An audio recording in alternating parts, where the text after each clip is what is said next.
Corvette held you up a little bit over here. That was nice of it. The problem is he's so fast on the straight and then slow on the corner. But I guess that's a practice. Yep. How's the car feel with the lower tire pressure?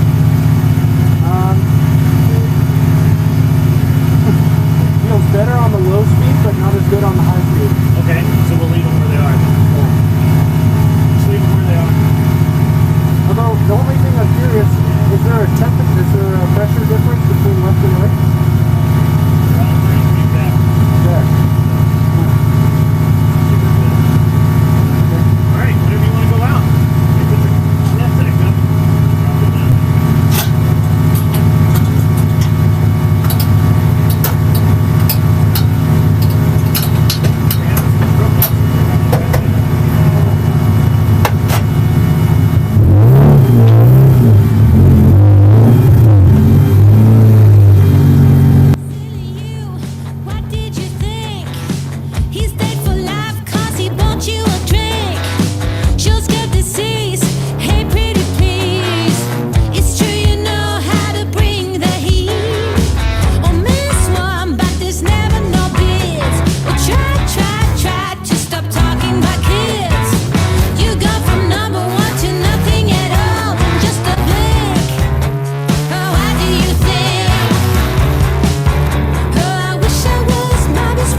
VIP.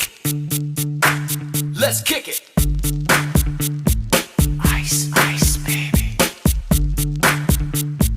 Ice, ice, baby. Alright, stop, collaborate and listen. Ice is back with a brand new invention. Something grabs a hold of me tightly. Flow like a harpoon daily and nightly. Will it ever stop? Yo, I don't know. Turn off the lights, and I'll glow. To the extreme, I rock a mic like a vandal. Light up a stage and wax a chump like a candle. Dance, rush the speaker that booms. I'm killing your brain like a poisonous mushroom. Deadly, when I play a dope melody. Anything less than the best is a felony. Love it or leave it, you better gain weight. You better hit the bullseye, the kid don't play. And if there was a problem, yo, I'll solve it. Check out the hook while my DJ revolves it. Ice, ice, baby. Vanilla. Ice, ice, baby. Vanilla. Ice, ice, baby. Target acquired. Eagle 1, first strike. You have permission to engage the target.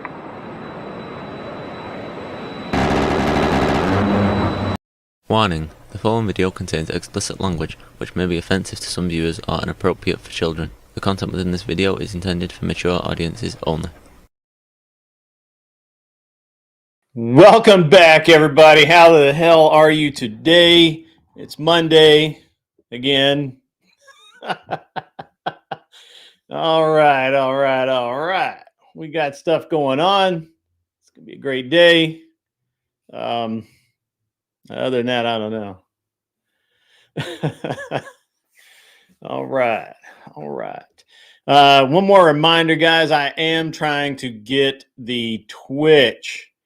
I'm still trying to get affiliate. I'm not quite there yet. I'm gonna post the link if you can while we're running this stream. If you can just go over there and just hang out in the chat. You don't just open the window or whatever and hang out. That would be awesome.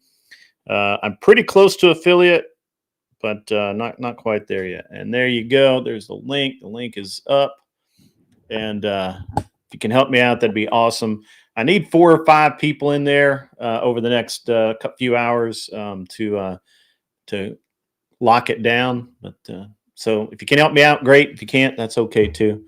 I think I got affiliate made, but it hasn't updated yet. So I don't know. Maybe they're being bitches. Who knows? I don't.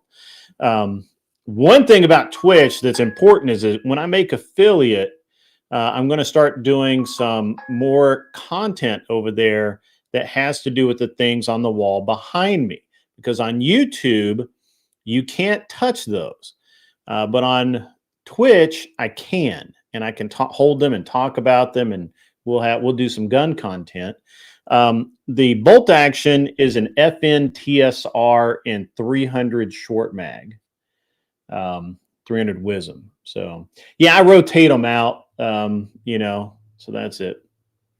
So, but yeah, so if you guys can help me out, that'd be great. If you can't, that's fine too. I understand not everybody likes Twitch, but I'm going to start spending some more time on Twitch, and we're going to do some gun content. It would be awesome.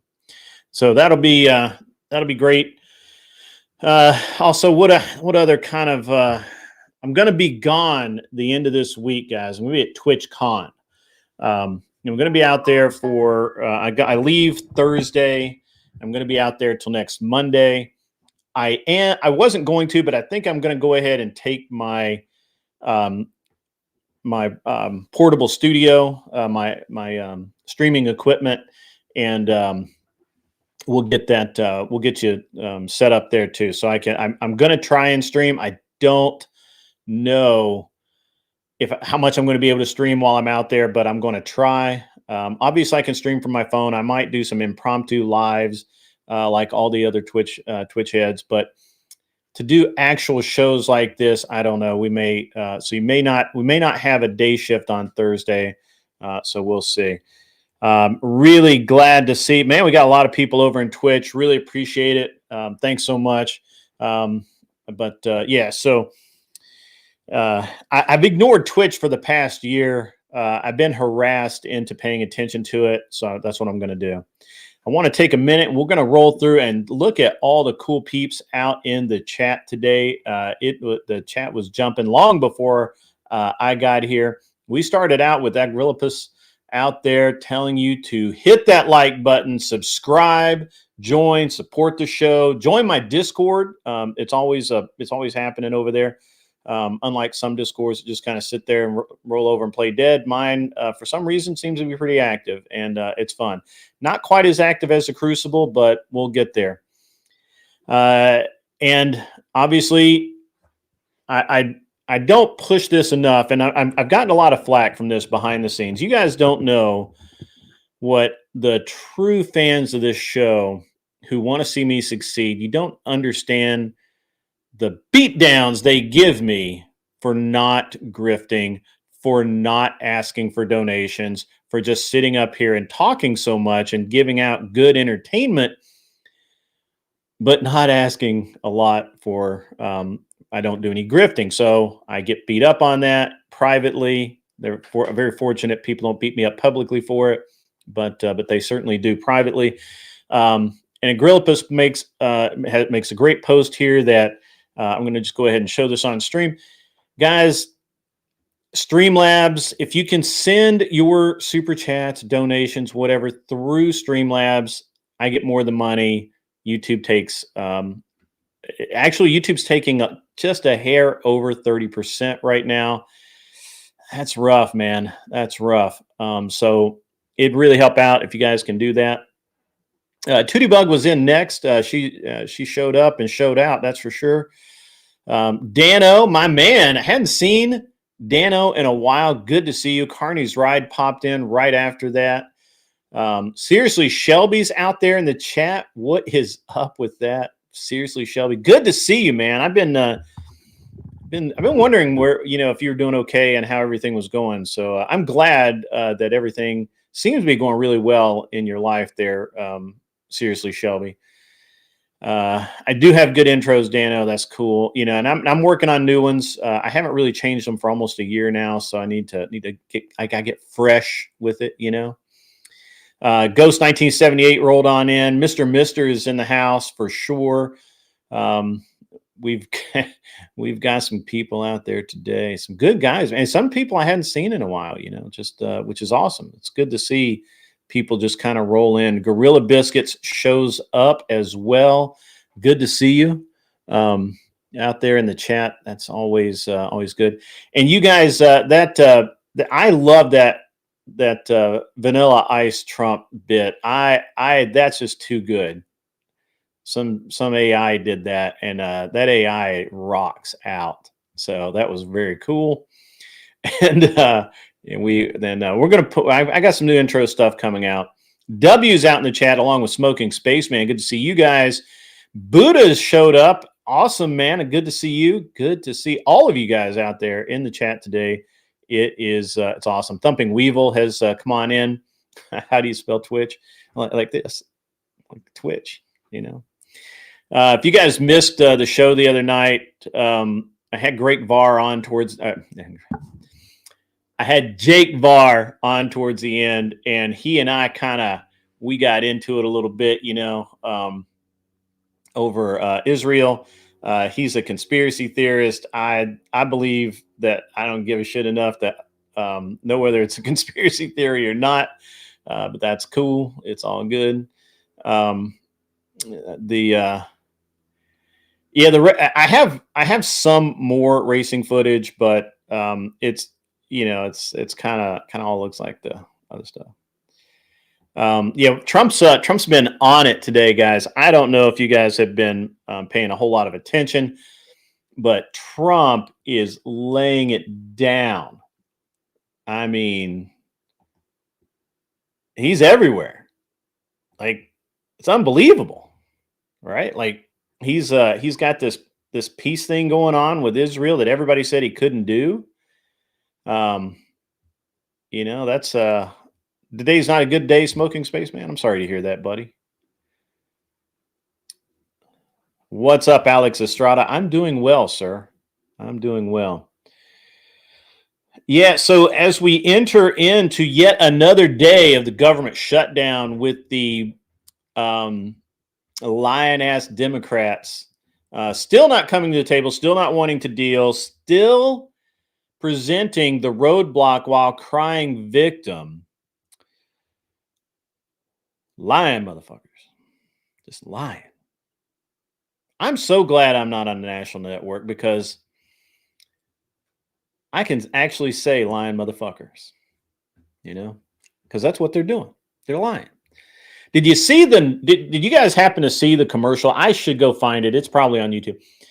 They did this bit where they had these piece of crap Democrats going all around the Capitol, opening doors, looking for Republicans. Lies, lies, and more lies. That's all they know how to do. All they know how to do.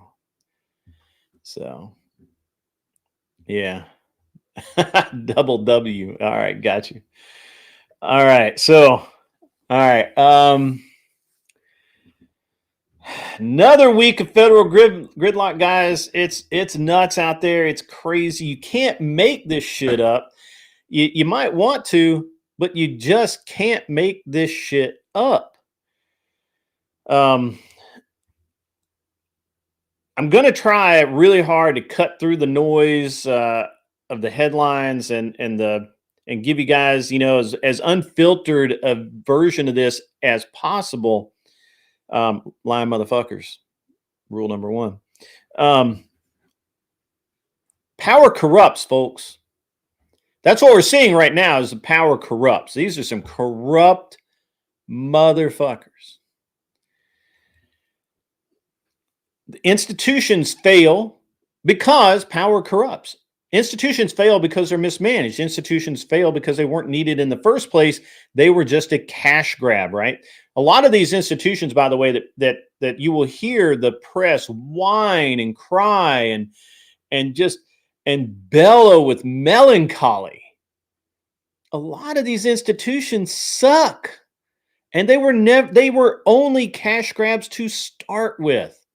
They were never meant to survive at all. And yet, here we are. Problem is, little guy always pays the price. And in America, that's fucking everybody that's not a politician. I'm going to say it now. You guys think that maybe the rich, you know, somehow are exempt? They're paying the most taxes right now of any other group. And it's not looking good for them. Right? I need to turn on the on-air sign. Yeah, I probably do. But little guy always pays a price. And little guy in this case means if you are not a government politician or agency, you get shafted. The head of an agency, if you guys notice that these morons, and I don't mean to insult actual morons, but these morons that keep whining and crying about these agencies failing are the same people that are paying that in $5 billion of funding never get anything done, pay themselves millions of dollars a year. Why does a CEO of a government agency make more in a year than the CEO of some very profitable companies? That's fucked up. And if you don't think that's fucked up, you really need to take a look around and look at see something that's fucked up and then compare it to what the government is doing, because, brother, it's fucked up.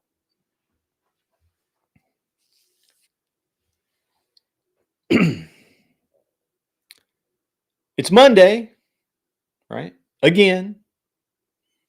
It's October 13th. We're on pause. Government is on pause, been on pause. And guess what, guys? The world isn't ending.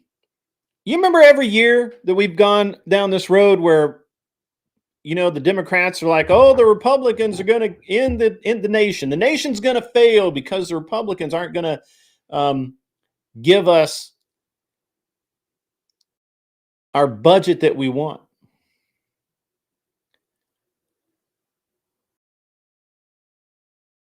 That's what? The world didn't end. We're still shut down. Buddha, so Yeah, you're okay. And for the people on here, I'm going to just throw this up there so the people over here on YouTube can see it as well. The rich might pay the most, but don't they also get the most tax breaks? Kinda, not really. The reality. I'll turn this on. What the fuck is a switch? It's too bright. It's too bright. It's too bright. Sorry. The camera will nail it down in a minute. So kinda, the rich kinda get the most tax breaks, but they have to work for those. And the poor people, if you want to call them poor, when I can do no work and take less pardon me, take out more than I put in every year, who gets the most tax breaks, really? In order to get a tax break, I, as a relatively wealthy person, have to prove that I had to do the work. I had to pay in the money. I had to do all of that.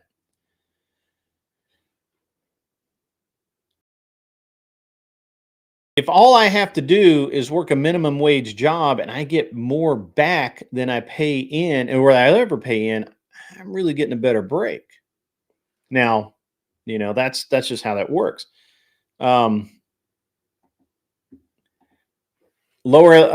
from what you have experienced, if a company beats record numbers, lower level employees don't get bonuses; they get hot and ready little pizzas or little Caesars. Yeah, you know what? To some degree, that's true. And actually, that's part of the that is actually part of the corporate culture that is changing to some degree. You got Domino's one time? All right. A funny story about Domino's, but I'm not going to get into it right now. To some degree, that's still true. But more and more, even lower level employees are getting something when the company does well. It's just it depends on the company you're in and what culture it is. But that's, whatever. Yeah. Remember Trump and Hillary getting into it over paying taxes? Yeah. That's funny. She shut the fuck up. She did.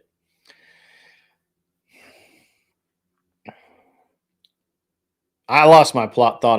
When you get me on taxes, and you can totally derail me on taxes, bro. So we're week 2 and some days of the government shutdown. We've had the explosive ordnance plant in Tennessee blew up. That was not far. It's not far from me, but I actually used to live near there, and I bet I think I've driven by it. So that's weird. Anyway, we've got we got the Nobel Peace Prize people are giving the nod to something that's anything but peaceful. It's weird. I don't know if I get into that. That's one of those things.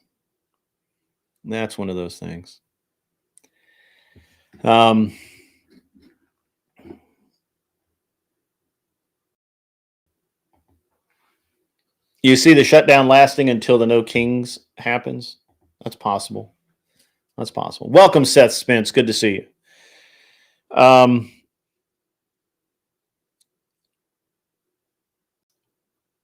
Apparently,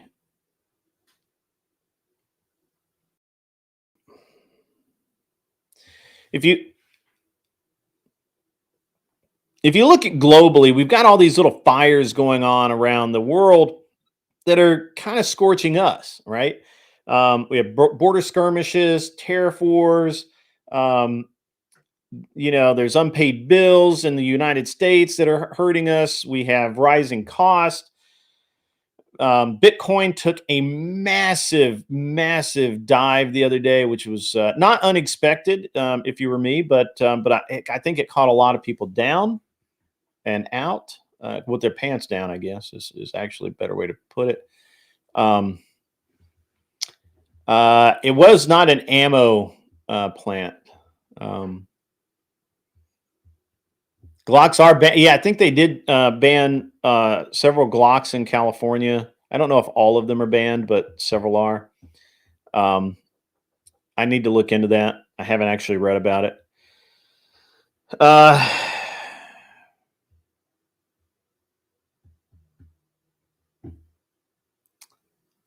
Yeah.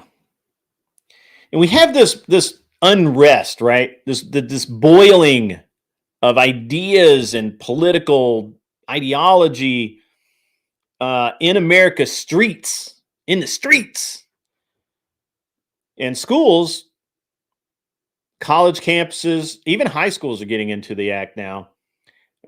Where we have these protests over immigration raids, campus crackdowns, education cuts, and these are turning democracy into a full contact sport, which I think is funny to some degree. So we're going to get into this. I hope none of you are, giggling at your desk, but it could get even better. We don't know. Yeah. Gold is up to $4,000 a day. I think I saw that earlier. It was a little lower than that earlier, but yeah. There's a lot of issues with gold and Bitcoin and all of that right now. Yeah, that's, you know what, Alex Estrada. This is really a great quote. Power shows the man. Give them power, and they will show you who they really are. And every fucking Democrat, every single one of them, has done so. Everyone. All right, so let's talk about the Tennessee explosion. That's near to me. It's about an hour and 15 minutes from me, depending on how I drive there. One of my good friends actually is in Centerville, which is right outside of Bucksnort's part of Hickman County. And I was actually going to invest in his business. So, hey, Mikey Ball is good. I really appreciate you listening. But we're gonna talk about this. I know that Mike probably covered this earlier in his news show, but I'm going to give a little bit more commentary, a little bit more examination.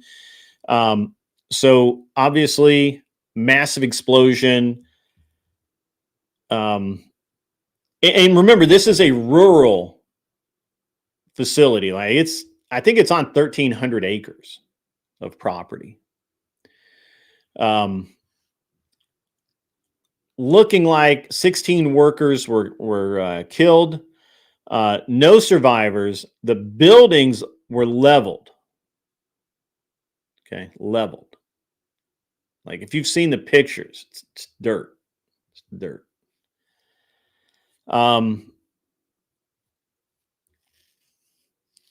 There are people who are saying that this is not an accident. It did look insane, Zach Diecast Mansour. It does. It looks. I mean, it looks like an explosive went off. Is what it looks like. It's exactly what it looks like. So the plant supplied not just construction, which is what. So a lot of people were saying originally that this was a plant that covered that. Did demolition explosives, which is true, but they also provided explosives to U.S. Defense contractors, and a lot of that ended up in the Middle East and Ukraine. So that's one thing.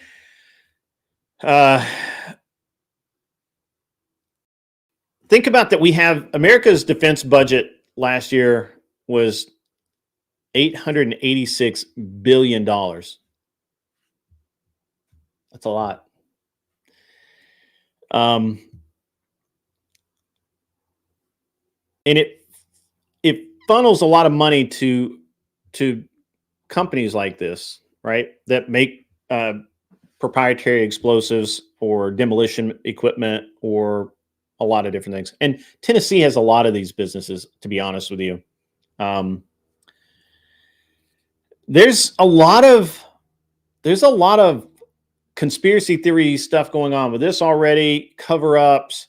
It was done on purpose to conceal something or conceal missing things. That was something that's been floated out there.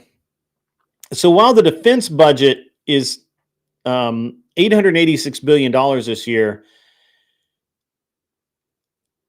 the safety regulations are really not putting that much money into the safety portion of it. And there's a lot of claims that there were lax safety measures in place. And there's deregulation going on. And there's just a lot of people out there who are saying that with this, like cases like this,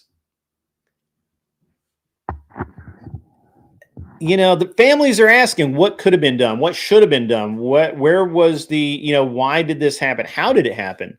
Was it simply as somebody tripped with the wrong gadget in their hand and boom, or you know, what happened? You know, we don't know. We don't know why the boom happened, but the boom definitely happened.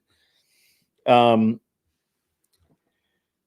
know, taxpayers are going to end up having to clean this up. It's going to be a mess for a while. It's going to be a mess for a while. And again, the amount of conspiracy theories that are floating around, there's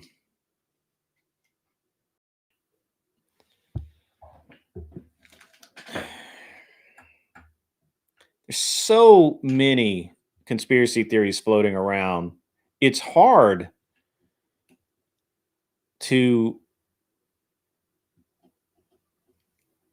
not to kind of get wrapped up in them at times. But honestly, it smells like an accident, a very tragic accident to me. 16 people. You know, people just went to work that day. Nobody ducked work. Nobody, you know, as far as we know right now, nobody, you know, closed out their 401k and bought a ticket to Cancun or any shit like that. Just it's a really tragic accident. We have to be very careful getting wrapped up in conspiracy theories. It's very easy to want there to be this malicious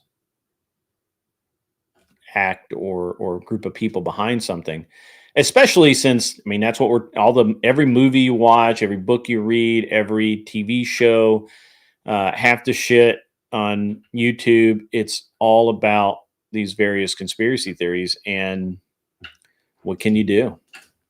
It's tough. It's real tough.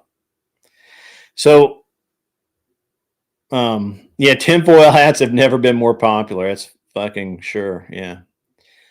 It is good to be open to new information. I just think that to just buy into stuff, I mean, it's like it's literally, all right. So this is why I don't like Candace Owens anymore.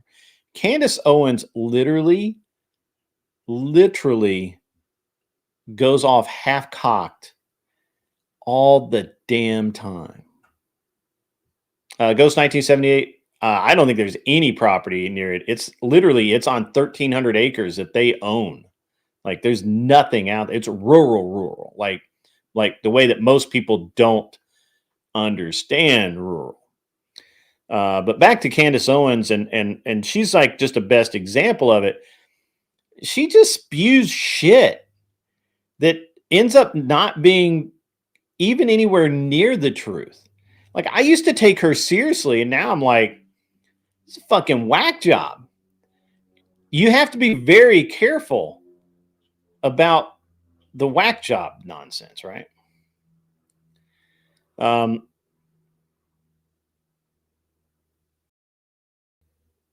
Yeah, after you reported on it the first 40 times, you mean? Yeah.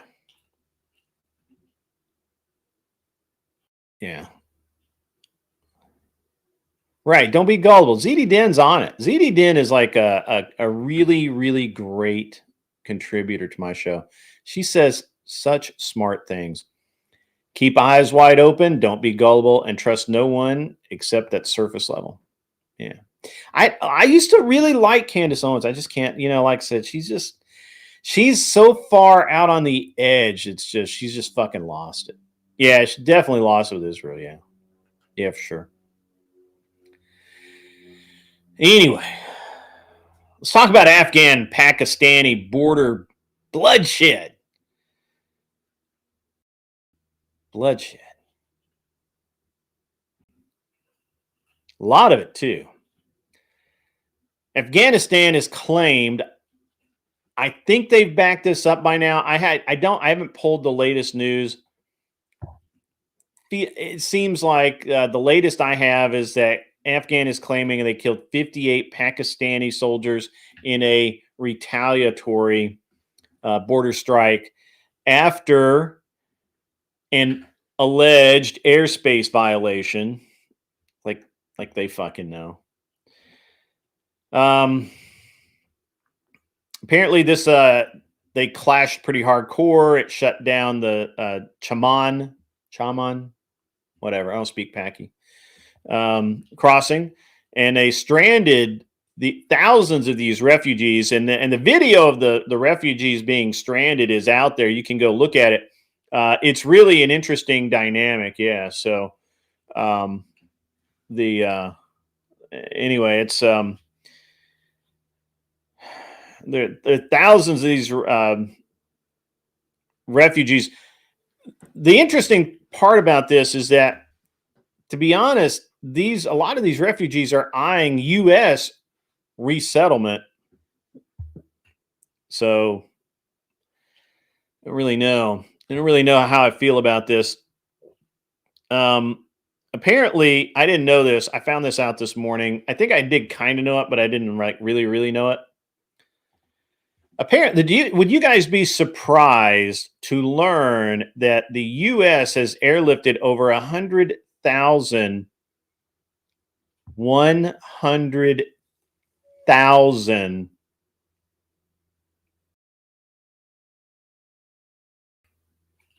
refugees, Afghan.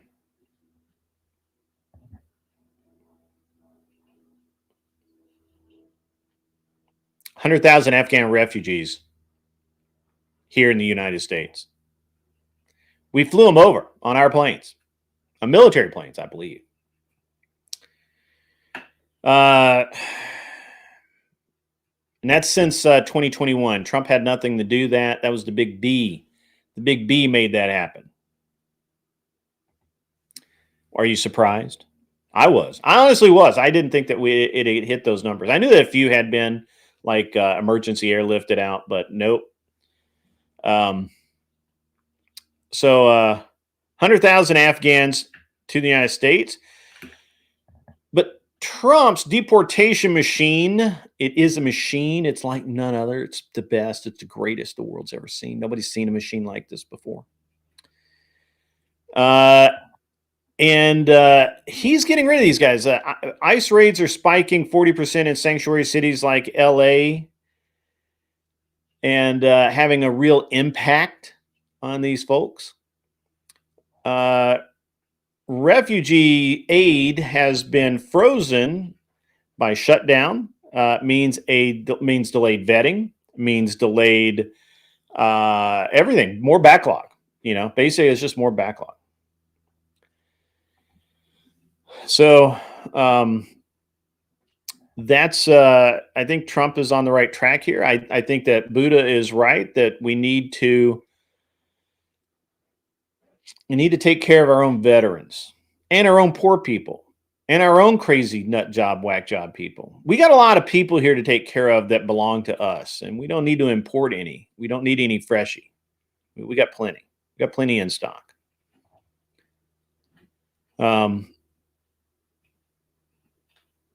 Anyway, so the refugee aid has been shut down, has been frozen by the shutdown, and protests apparently are flaring as families fear separation. Okay, all right, I'm glad.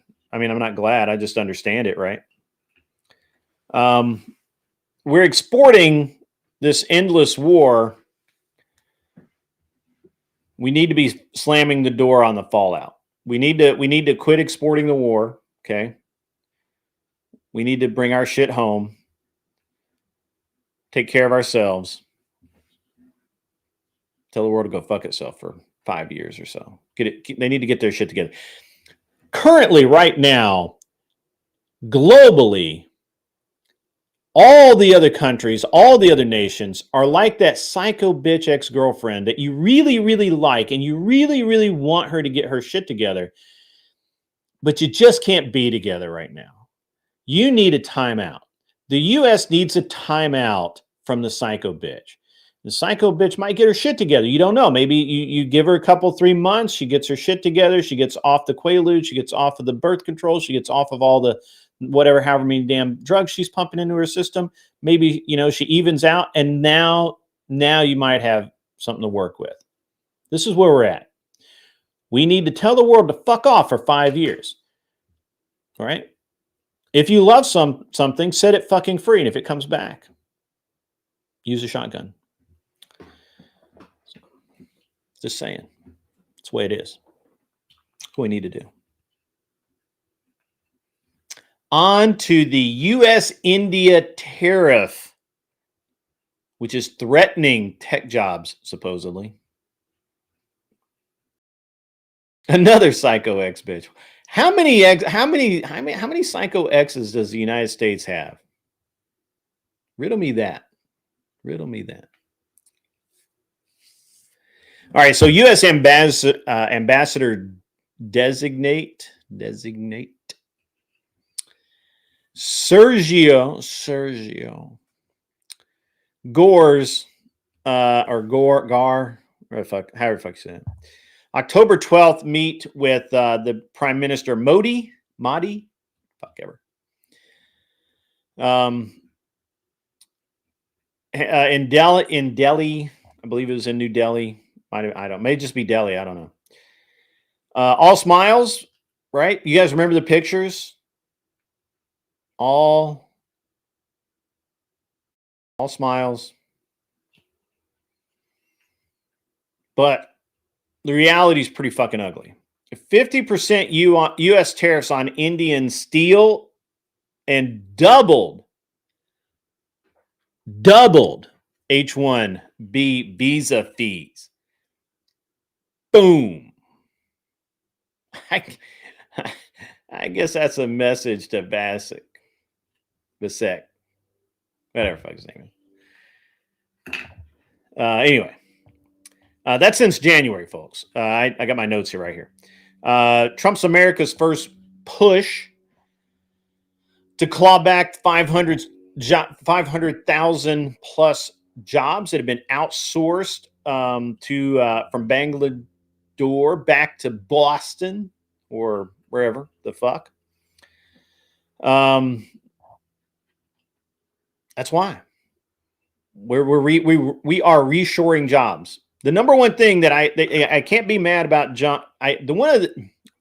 can't speak.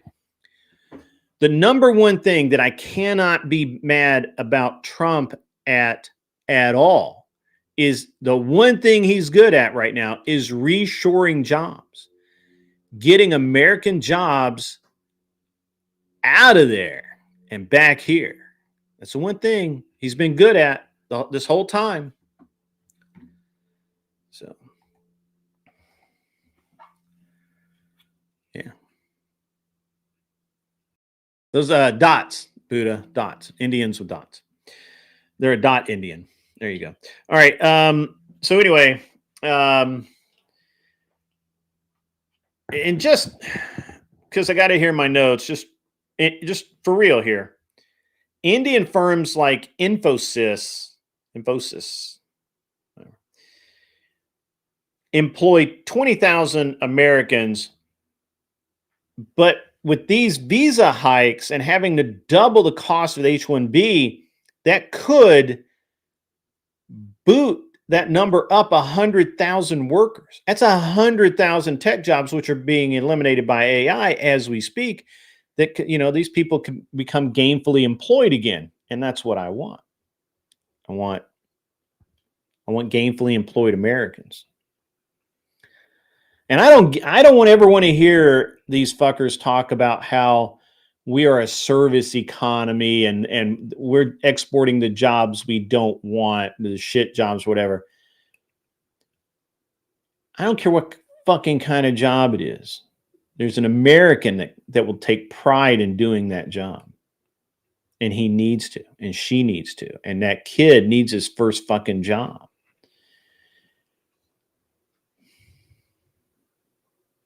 Saying that that we're offshoring jobs that Americans don't want is full. That's horseshit.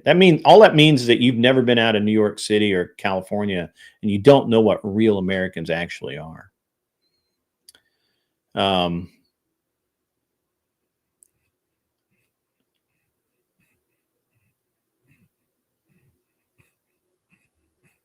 Lauren says, "Welcome, Lauren. By the way, Trump would have." Hang on, I gotta do this. Where's this at? Wow, I'm behind a little bit. There we go. All right. So Lauren says Trump would have been the first Nobel winner who was found guilty of felonies and was found liable for sexual abuse. By the way, if you actually watch that trial, that chick was crazy. Like I don't know why anybody brings that up, because they will not support the stupid bitch who brought that case. They'll talk about the ruling because the court, is a jacked up court, but they won't talk about the case because that lady was batshit crazy. An appeals court held up his $83 million sexual abuse ruling last month. Well, we'll see. We'll see how that works. Yeah. Lauren knows. Nobody will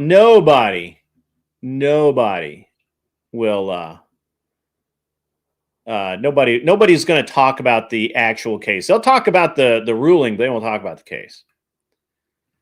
Correct. Angel Berber is right. There is dignity in all jobs in America. People who say that about exporting jobs haven't had to get out of urban areas to understand dignity in all types of work. Yes, absolutely correct. I see Lindsay Smith is in the house today. Good to see you. Good to see you as well. Yeah. So, yep. So anyway, the good old H-1Bs aren't looking so good, right? Yes, Buddha, this is the essay that supposedly happened 3 decades ago that there's no proof of. It's just this psycho woman out there saying shit. That's all. But yeah, I don't know that if I was him, I'd care about a Nobel Peace Prize. That's just weird. All right, so at any rate, real talk, guys, H-1B. You guys were all concerned about H-1B.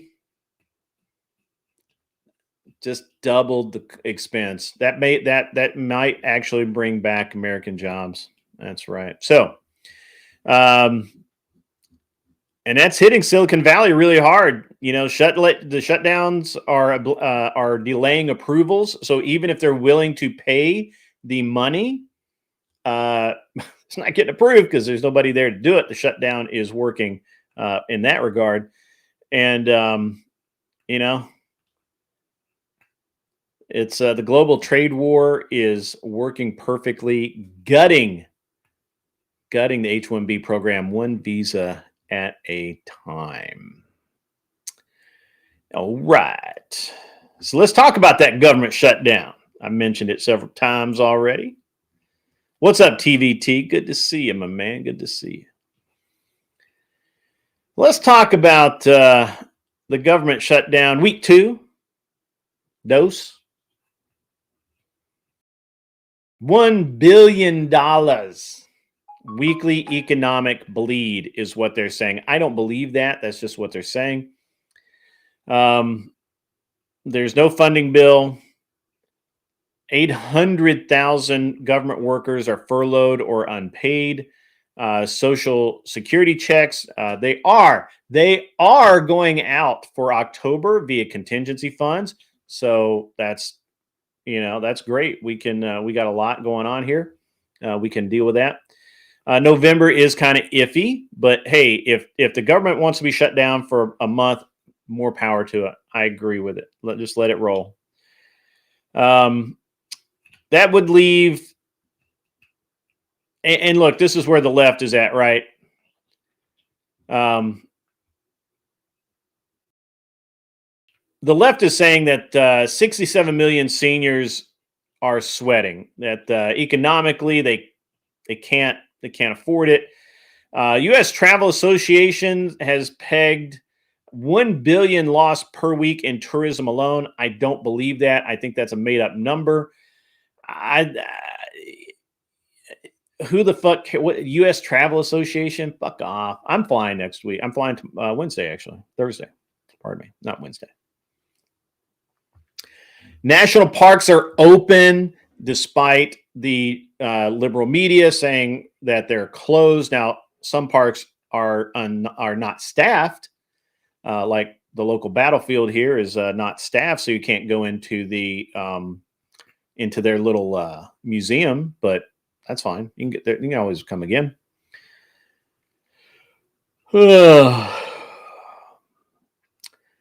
Rangers are slashed by 2/3, but they're still out there. So, that's fine.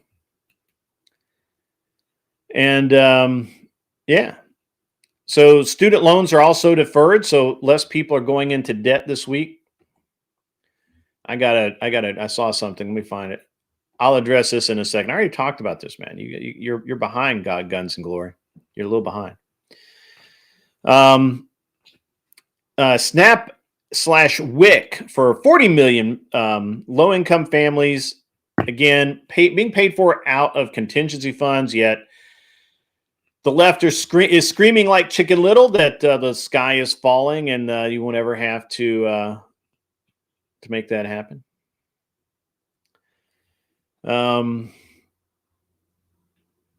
Yeah. What else?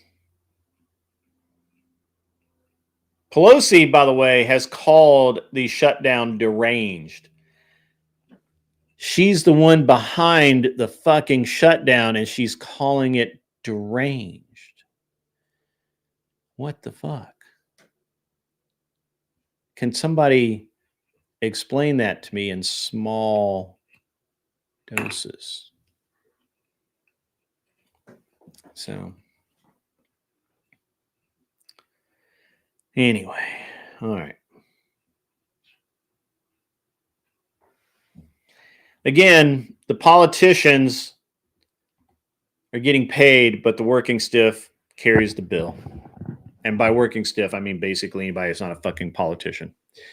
All right, so the explosion was a drone strike. No, it was not a drone strike. It was definitely internal. Definitely internal. What's up, El Sheepo Dago?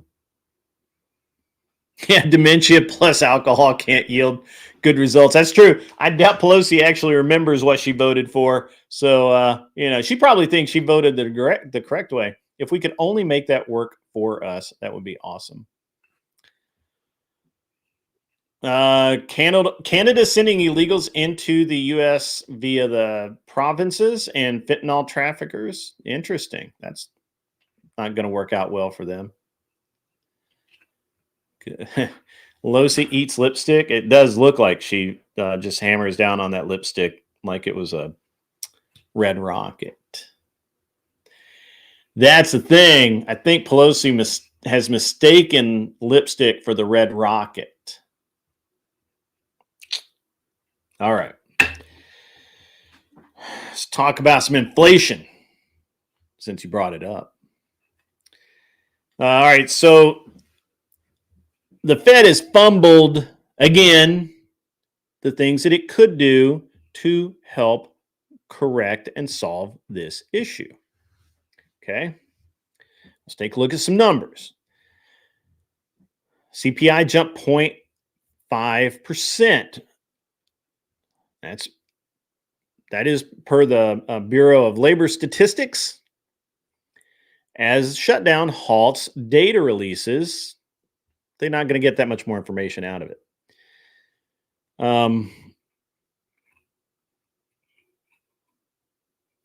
The Fed's PCE gauge is at 2.6, which is drifting away from a 2% target. Why now, you ask? Well, the Democrats are blaming it on supply snarls from global tariffs, India, China, and energy spikes from Venezuela. I don't think that's actually I don't think that's accurate. I think that's wrong. I think it's the Fed is being slow to do what the Fed needs to. The Fed is very slow to do what the Fed knows it should be doing. I'm anti-Bitcoin, Lindsay. I think it's fucking hilarious that it took a 10,000 point dive the other day. 10,000 points. It's huge. It's amazing. You just can't understand it. Is that really it's called the PMP? I will look it up. Thank you. Yeah, only the Fed can do anything about inflation, and they've dropped the ball on this. They continue to blame every fucking body else on the planet except themselves. Yeah. All right. So mortgage rates are tied to 10-year Treasury yields at the moment. They're up 0.2% this week. Some home buyers are finding themselves locked out because they just can't make the requirements to buy a house right now. As kind of a social ripple, silver prices have surged quite a bit, 25% year to date. Gold's on fire. It's up to $4,000 an ounce today. That's a lot. It really is a lot. It's so much. So much. Anyway, on the other side of that coin, groceries are up 4%. Now, I believe that number is not accurate. I believe that it's 4% total for the year and not 4% for the month, or 4% since last week. The Deloitte Q3 is the Deloitte Q3 forecast that just was released has basically cooled a lot of people who were actually kind of pulling pretty hard, and that basically has tanked the confidence when they release these reports, and there's a lot of negativity in them, and I've actually seen a couple of the reports, and it's not bad, not good. It's not bad, but unfortunately, it's interpreted as being really bad. Hopefully, October means that we'll get the Fed's rate cut. I wouldn't hold my breath. Maybe we will. Maybe we won't. And I guess now we got to talk about some of these social issues, right? Like social fractures, maybe. What's up, Kuna? You're glad you stocked up? Me too, buddy. Me too. The press has been focused on a lot of shootings lately. I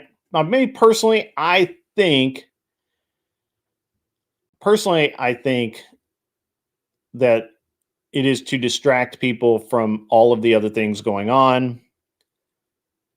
We'll see.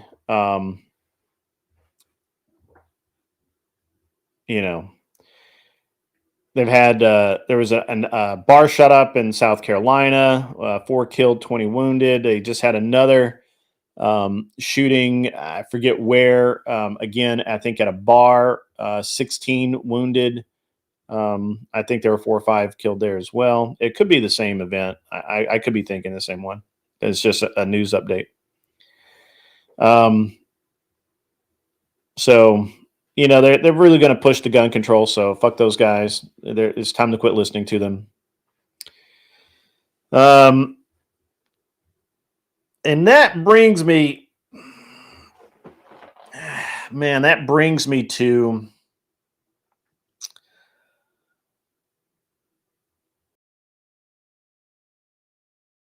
all of the unrest in the United States right now. Antifa, BLM to a lesser degree. I don't know that BLM is really a factor anymore.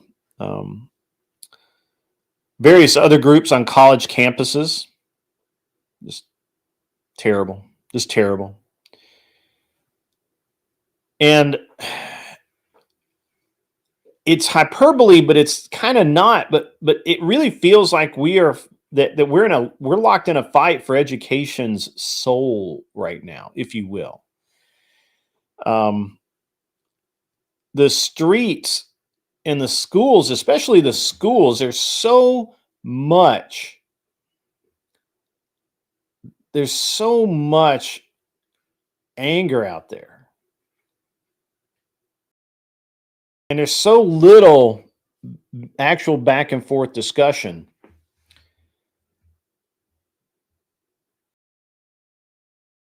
It's not hard to see why there's violence, right?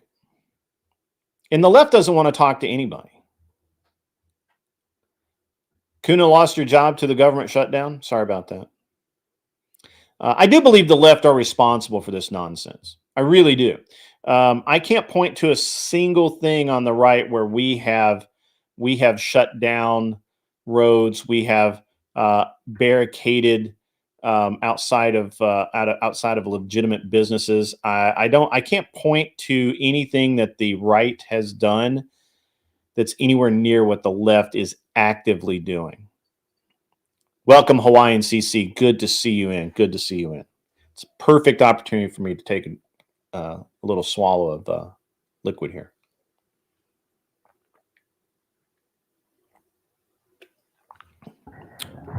What I really need is an obscene profit break.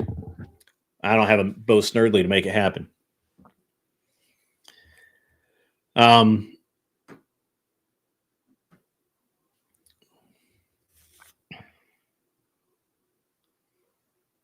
Regardless of who is starting it and who is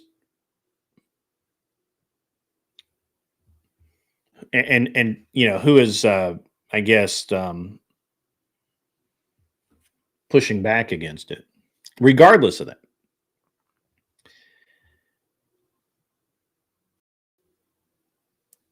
the way that we're dealing with mental health in this country is stupid. We have people that are dying, getting assaulted, having their property destroyed. We have a lot of problems because we're unwilling to actually deal with mental health. This touchy-feely bullshit only goes so far. At some point, something has to be done. Now, I'm not saying that we need to lock them up per se in prison or something where they're just forget about them, although I'm certain some should be. I'm saying the way that we address mental health in this country has fucking failed. This is now 25 or 30 years of this bullshit, psychobabble, ridiculousness.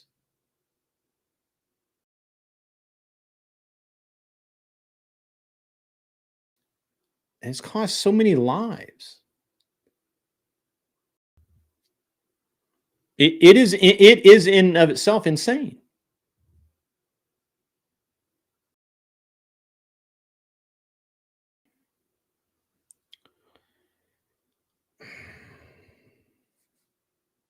Now, I could talk about the moral corruption. I could talk about the degeneracy. I could talk about the rise of feminism, emasculating men.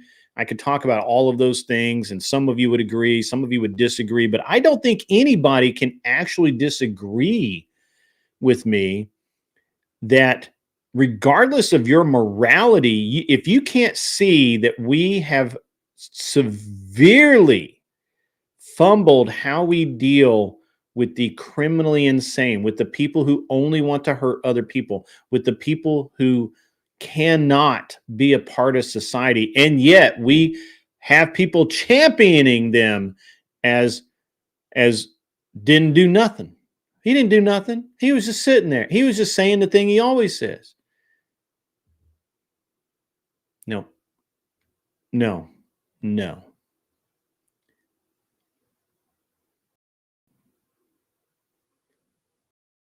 The reason that Arkham Asylum and Batman ring so much with so many people is because we can look at the insanity around us and say, yeah, actually, you should be in an insane asylum because you're fucking insane.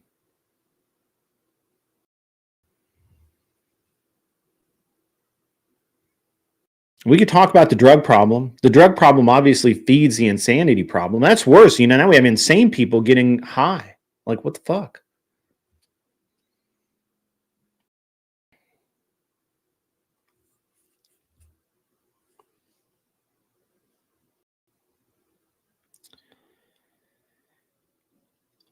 And what happens is the powder keg ignites, right? Over the last week, U.S. streets and schools have been fucked up. They're erupting, literally erupting. Immigration raids have sparked curfews in LA. Campus protests are putting the universities in risk of losing their funding.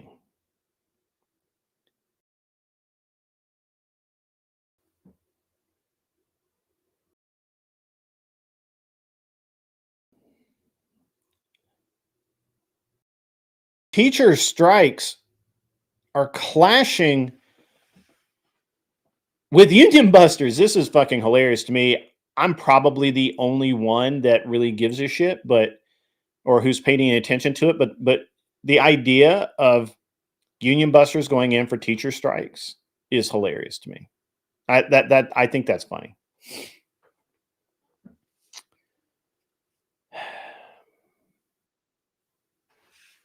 Now, this is not 2020 all over again. This is different. It's smaller.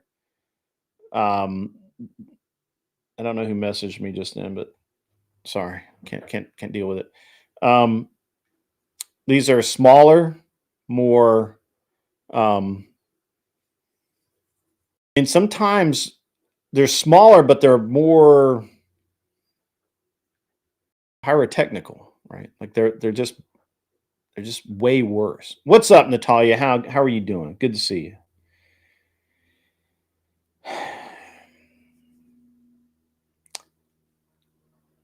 It's not 2020 anymore, or it's not 2020 over again.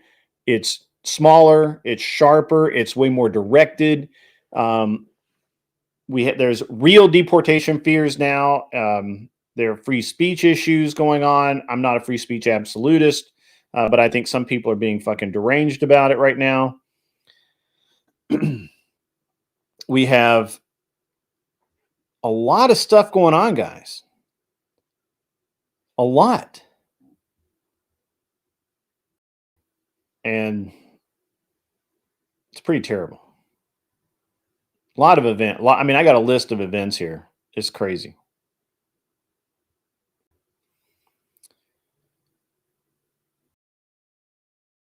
It's crazy.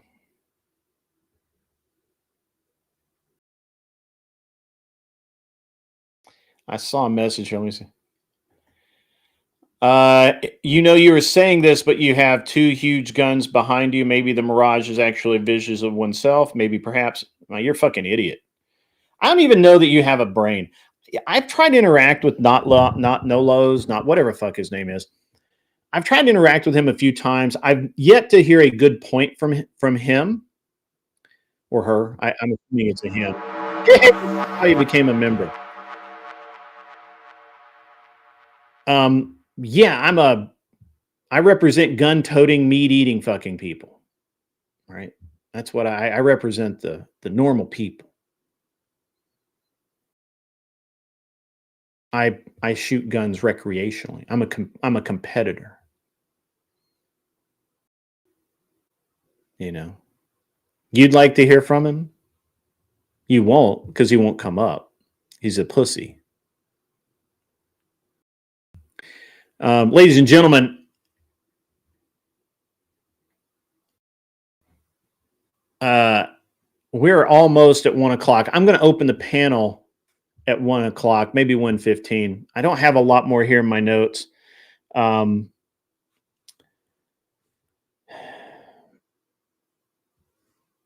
And I'm not going to do like a wind up here. I think this is a lot of different things, man. This is pretty terrible, right?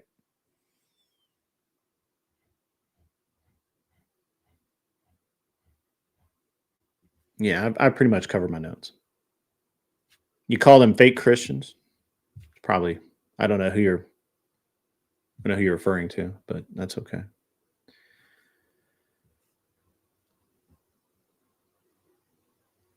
He has an opposing view. Yeah, it's not really an opposing view if you just snipe from chat. That's just an opposing view is like Socrates. Socrates has an opposing view. He and I can talk back and forth about it. Right?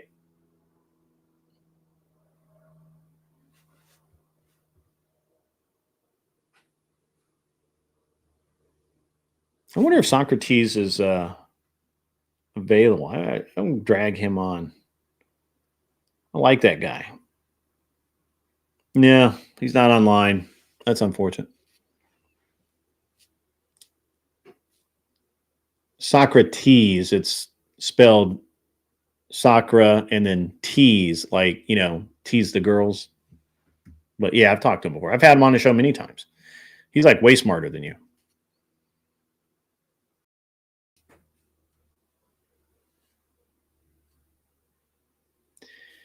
Lindsey Smith, he just disagrees with everything. But he's welcome to come on. I'm going to open up the panel here in just a few minutes. Let me, matter of fact, let me get the link ready. Oh, Nat has sent 10 gifted memberships out there. I hope good people get them. I really do. That's awesome. That is so cool. Thank you very much, Natalie. Natalia, pardon me. Not Natalie. Natalia. My bad. Headed over to the mod chat.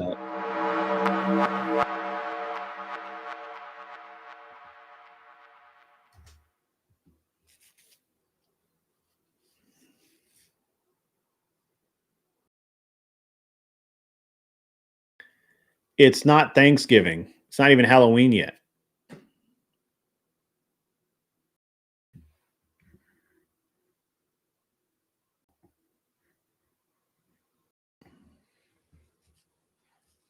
Yes, Natalia, thank you so much for the support. I was just saying earlier that I forget to grift and whatnot, and I get yelled at about it. It's Canadian Thanksgiving. Yeah. That's odd. Do you celebrate our Thanksgiving too? Do you guys do a twofer? I'm just curious.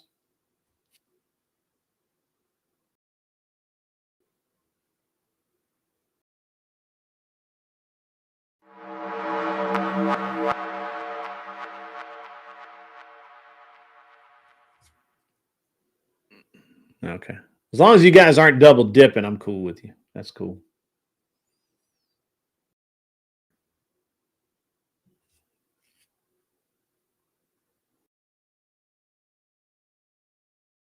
Okay. Used to do the twofer. Why not? All right, guys. The link is in the mod chat. To come on the show, if you want to argue with me about anything that I have said today or in the past, I don't care. I don't get really I don't get too bad about it. Just go ahead and jump over into the Discord. Go to the waiting room, and the mods will give you a link. When you get the link, use Chrome as your browser, and then make sure you get all your mic and stuff set up. They stuff a Canada Goose. I have a Canada Goose jacket somewhere.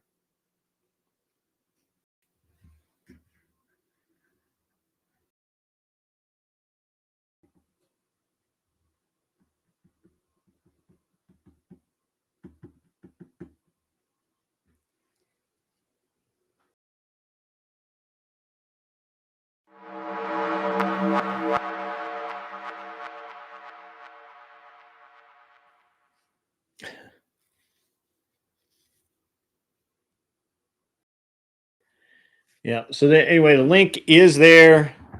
We're watching to, if you want to come up. If you don't want to come up, that's fine. I'll just continue to monologue. As far as the mental health issue in the United States, I just feel like that we've maxed out the crazy factor, and we're not doing anything about it. And worse is we spend all of this money on mental health in America, and it's being jacked by people who just bilk the system.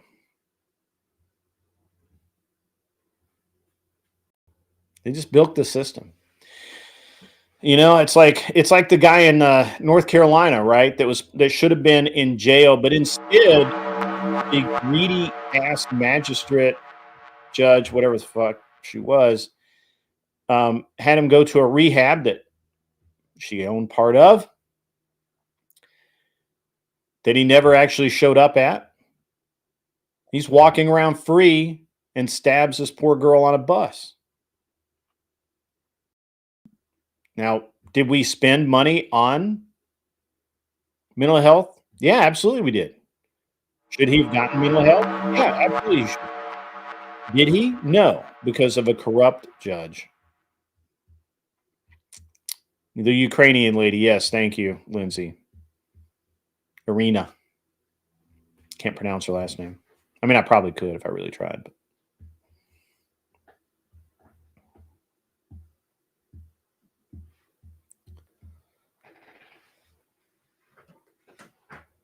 Yeah, that story is very wild. It is such a tragedy. But the thing is that the more, the clearer everything becomes, the more it, the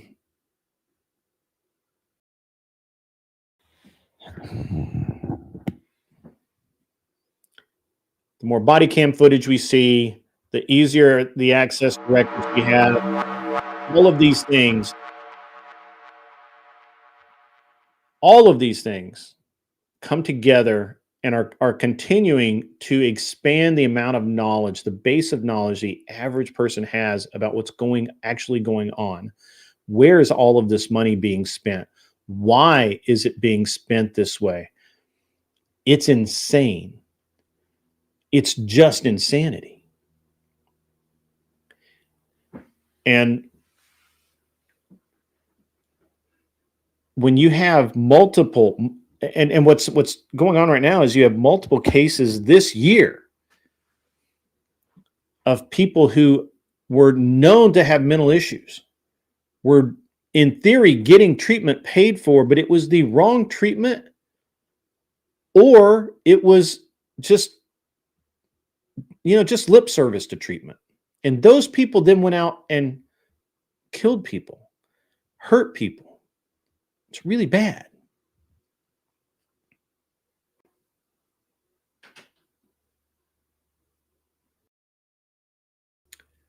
$3.8 trillion tax break for the super rich is where it's going. Explain that, because I think you're full of shit. Yeah, I think asylums are probably a really good thing. Yeah, there's a lot of money operations. No, Lindsay, we haven't gone down lately. It's been down. It's just people would say things and nobody would listen to them. They weren't being, people would say, hey, these the jackass lefty that says that they're funding X, Y, and Z are not actually funding it. It's all going somewhere else.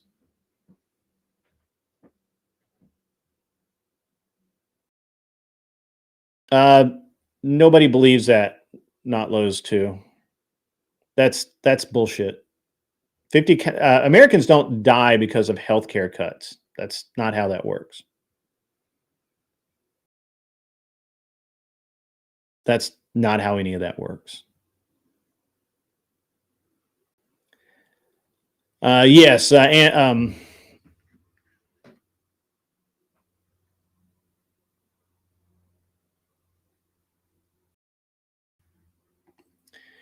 body cam footage has exposed how violent and crazy people law enforcement have to deal with. That's true, and it also has exposed law enforcement as well. You know, we have a lot of insane people in the law enforcement, and they're getting routed out too, which is fucking awesome.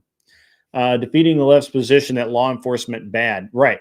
And it also it's allowing us to hold law enforcement more accountable, so that when people say no, law enforcement bad, we can say some law enforcement bad, and we deal with that. But most law enforcement good, and we're okay with that.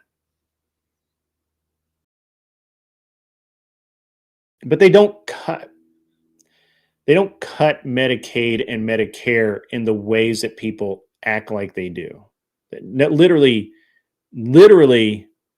anybody, there's nobody that gets denied health care in America except for some, like, I guess, what are they? Optional procedures.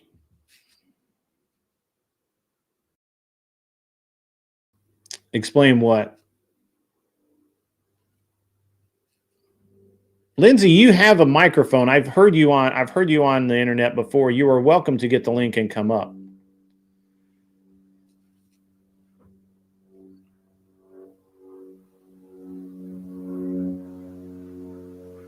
Explain how they do cut it. Like, people in this country that aren't on Medicare, or pardon me, people in this country that are not even citizens get fucking Medicare. What are you talking about? Medicare, Medicaid. You're inarticulate. I don't believe that.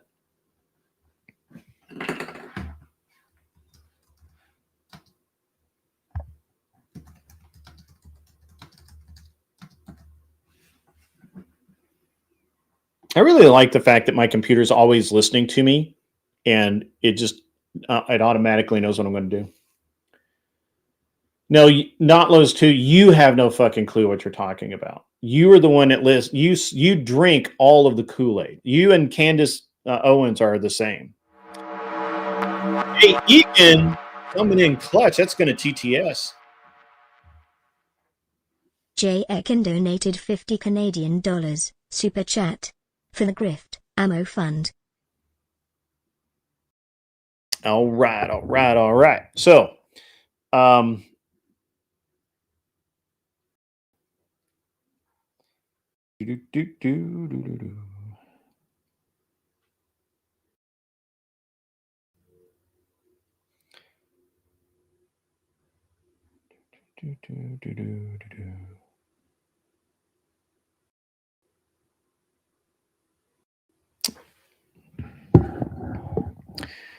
so I will answer. Who will ask my question?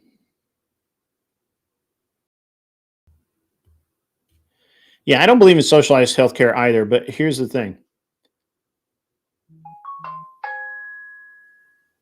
who the fuck ever said that?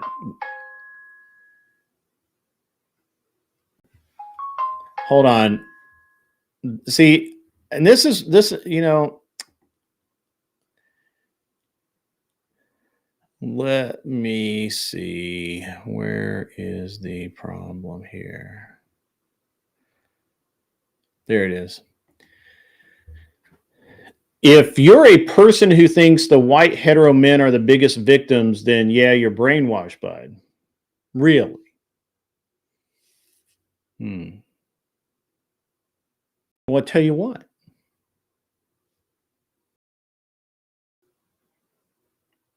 Why don't all of us white hetero males just check the fuck out and see how well you do? How about that? How about that? What if we gave no fucks? What if all the white hetero dudes just said, fuck you, we're not giving you our money? What then? Or would you just admit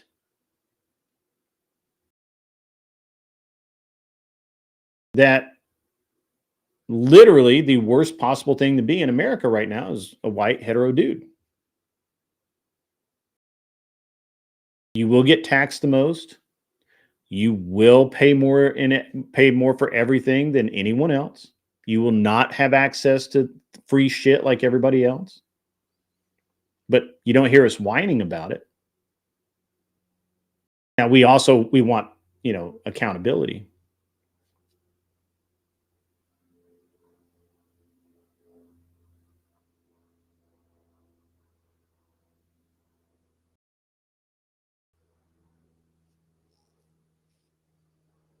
Anson keeps changing his name.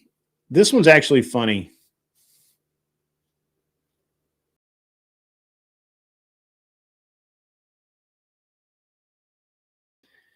Not Lowe's 2, I doubt you leave your house. And I don't think you live in reality.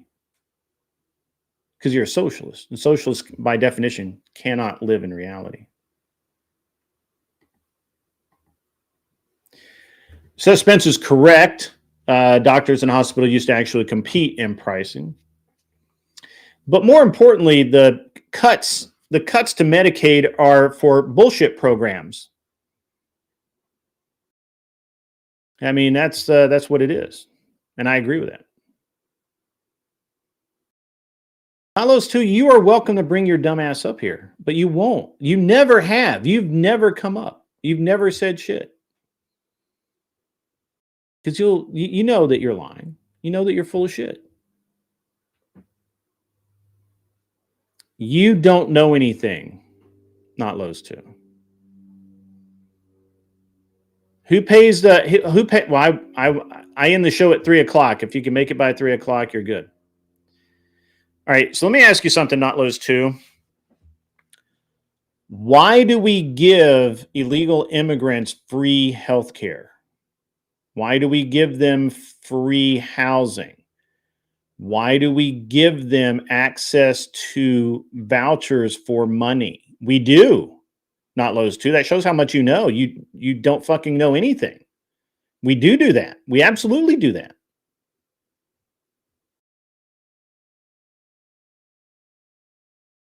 So maybe you need to fucking wake up.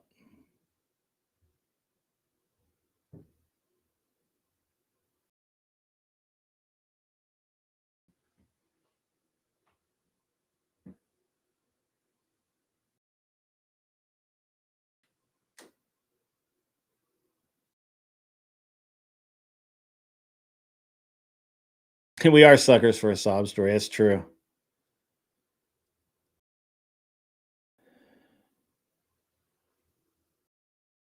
Immigrants do not pay taxes. They do receive full benefits. What are you talking about?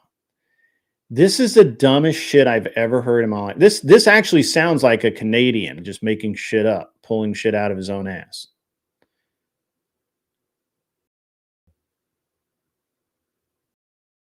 I mean, this is the dumbest thing ever. Like I'm actually astounded. You're all good, Raging Patriot. He blocked you? Well, that's dumb. Yeah, sorry, TVT. I got to lump you guys in together. You should beat him up a little bit and hold him accountable.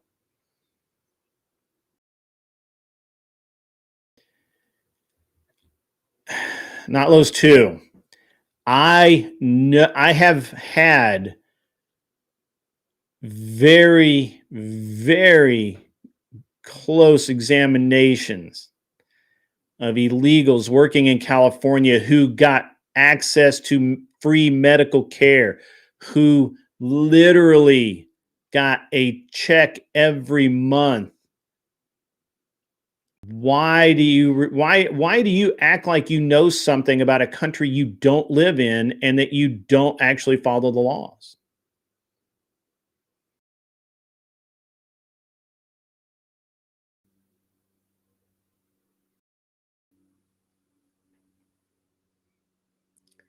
Your healthcare sucks, not Lowe's too. Literally, Canadians come to America to get procedures done. What the fuck are you talking about? If your healthcare was half as good as ours, it would be the other way around, you dumb fuck.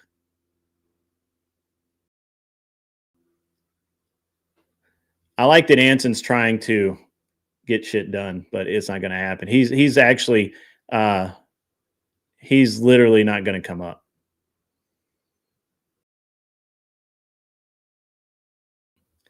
Not Lowe's too. Literally, the Canadian healthcare system sucks so badly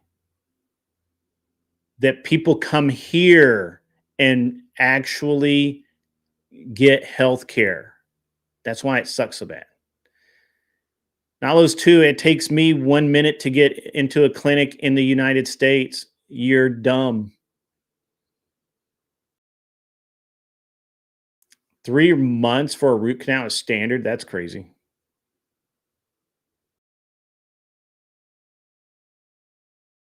I don't believe any seniors go there for medication. Please, please, please find that article.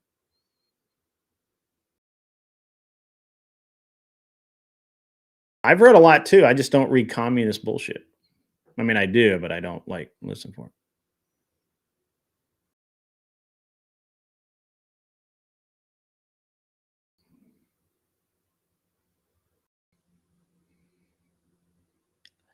TVT, I do agree with you on that.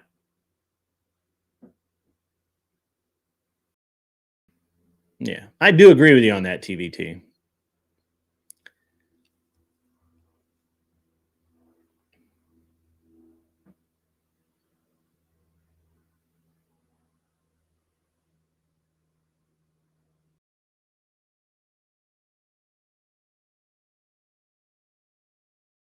I think this is a very interesting conversation to have because there are actually like I know, for example, I know a man who cannot get the stem cell treatment that he needs in the United States. It has not been approved. He can't do it.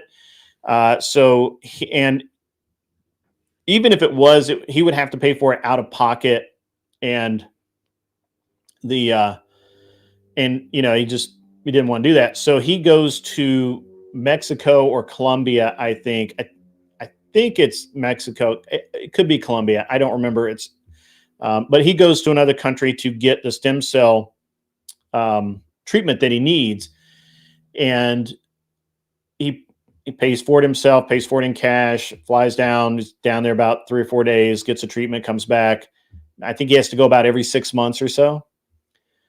And so I know that happens for certain. I 100% know that. And I have a friend of mine who went to Germany to get a procedure that's not authorized in the U.S. For his back, and he came back and had a great experience.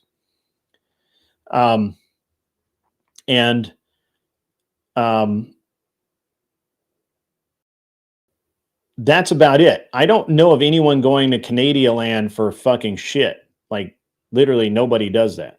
Except I know Canadians come here all the time to get procedures done because they don't want to fucking wait. As a matter of fact, I know some Canadians with dual citizenship, sort of, who literally get free health care here because it's much better.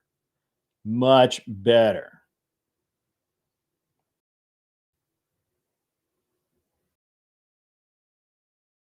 Universal health care will not save any money. It's dumb. It's a bad idea. So you're fucking stupid. Literally stupid. It won't save money, Emmett. What they try and do is they try and say that they spend all of this money in healthcare and we'll have a healthier, more productive society. but we already have a healthy, productive society. And their numbers are always fucking bad. This is the same kind of math they use to say that every what was the thing I was doing last night or the night before last? It was they were basically trying to say that for every month or something, this thing was shut down, that we were losing $1 billion or something, and it was like $30 million a day, and it was like, there's no way, because that just doesn't fucking work, right? It just doesn't. So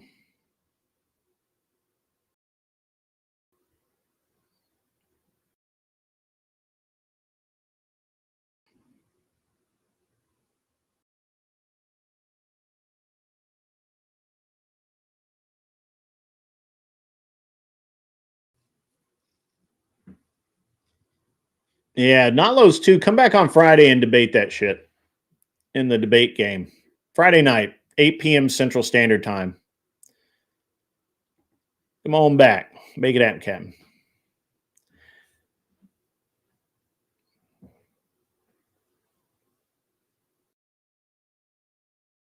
It could be. You work Friday. It's Friday night.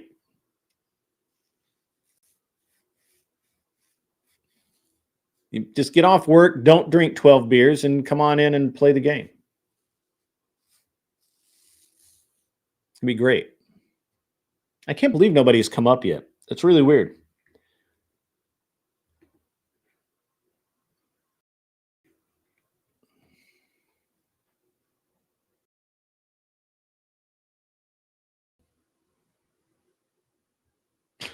Emmett's having fun.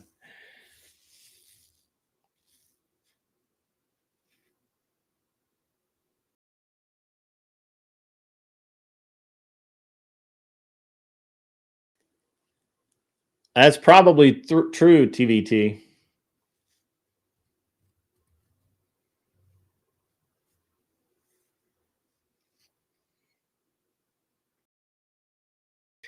You know, Darth Grumpy Dad, I have to, it's always an interesting thing where when people say, if we spend all of this money, we're actually going to save money. Like, how does that fucking work?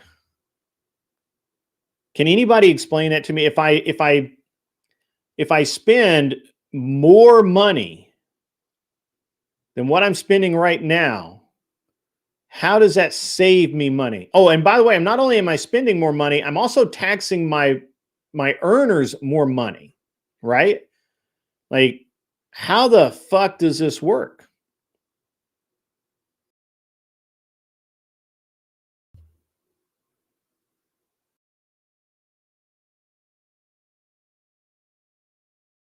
That's true.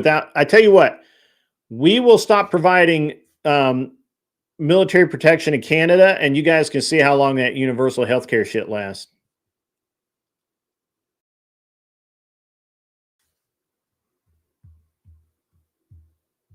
Hey, just graffiti's walking into the dentist right now. That's true. That's probably true.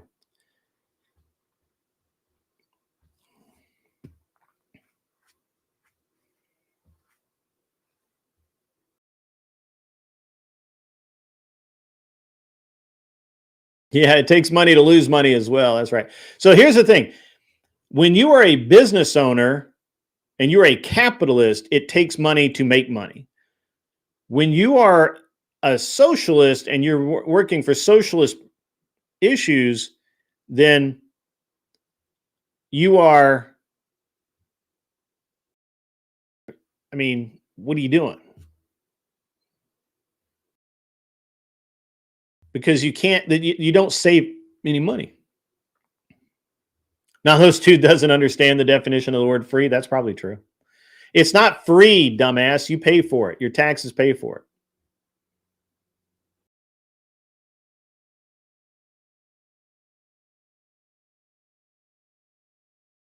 it. You don't get bailed out constantly. That's a dumb fucking statement. Lots of companies here go bankrupt every year.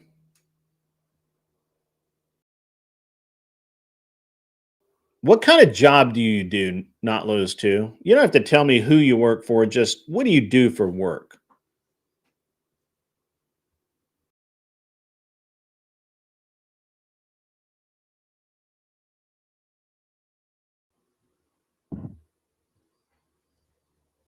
He's a carny. That's an insult to carnies everywhere.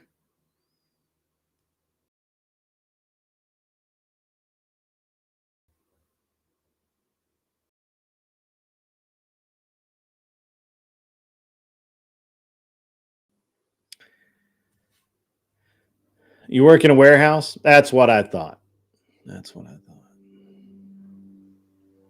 Labor mentality.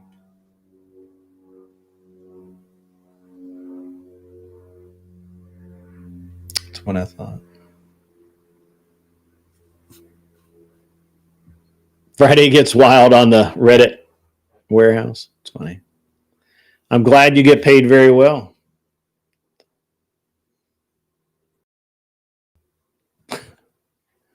What's up, Never Lucky Rubber Ducky?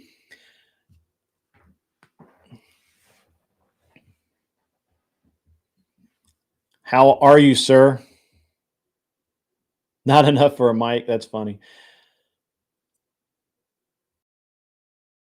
Never Lucky Rubber Ducky. Our man, Not Lowe's 2, says that illegals do not actually get free health care here in the United States and do not receive vouchers such as WIC or EBT.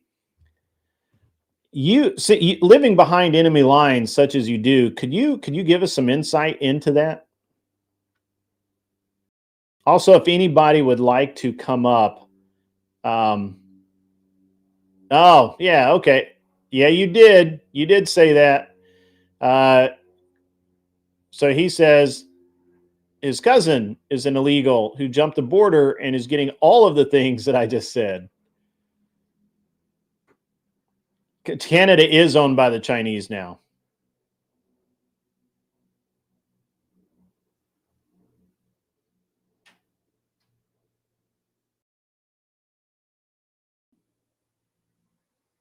I mean, very well in Canada is a whole different standard. Do you know why that so many people moved to Canadian land, even though they probably didn't really want to?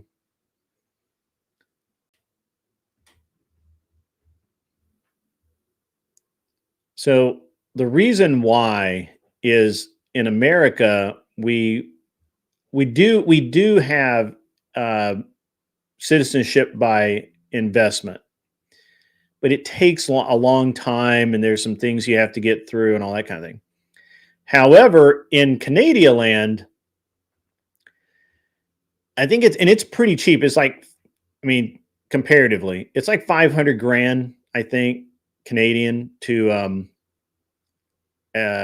invest, and they count real estate as an investment.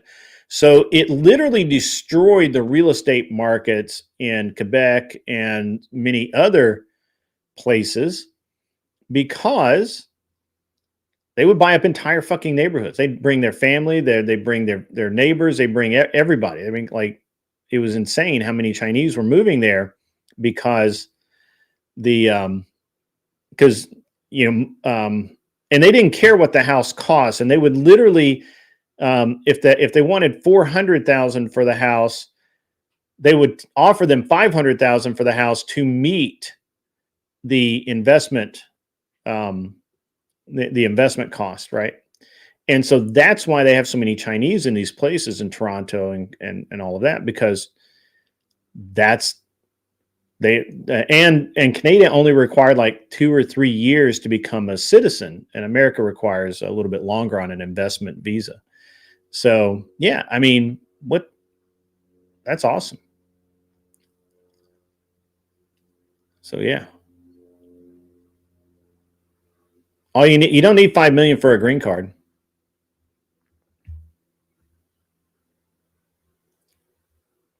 It's a gold card. It's not a green card. And 5 million's a pretty good hit, to be honest. Plus, you kind of have to pass those background checks and shit.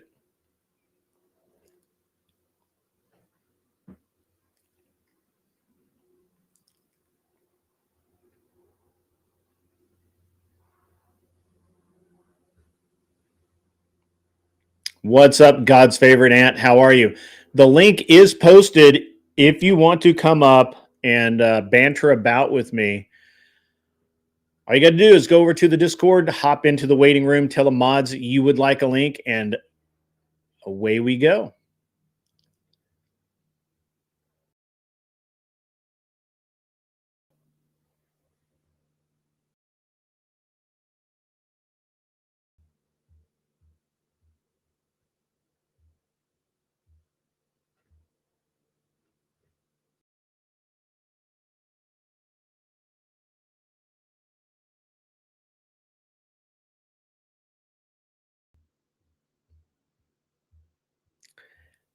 Not Lowe's 2 is always the smartest man in his rubber room.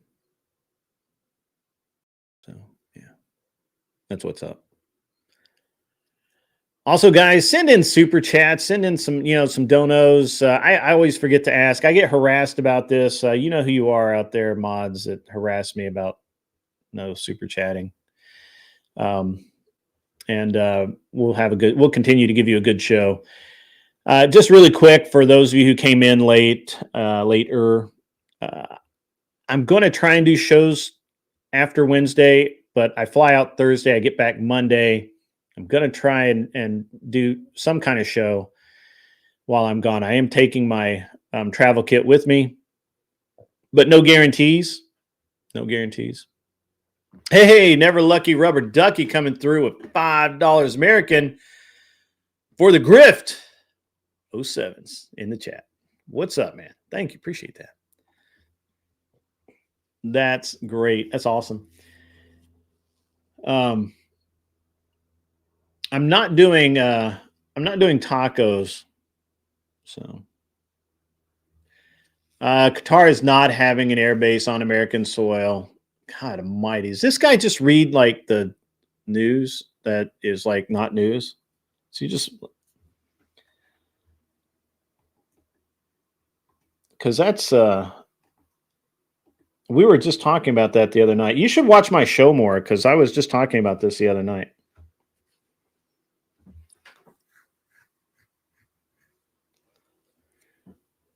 He only watches CNN. Even CNN didn't. Thank you, Glare 1%er. Appreciate that, buddy. Appreciate that. But even CNN didn't get that wrong.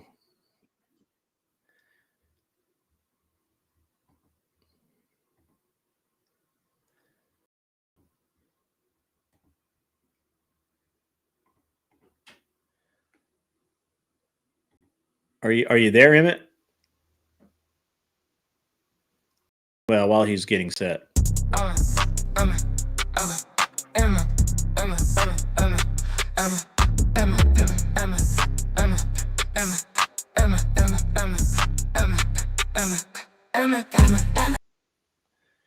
right. What's up, Emmett?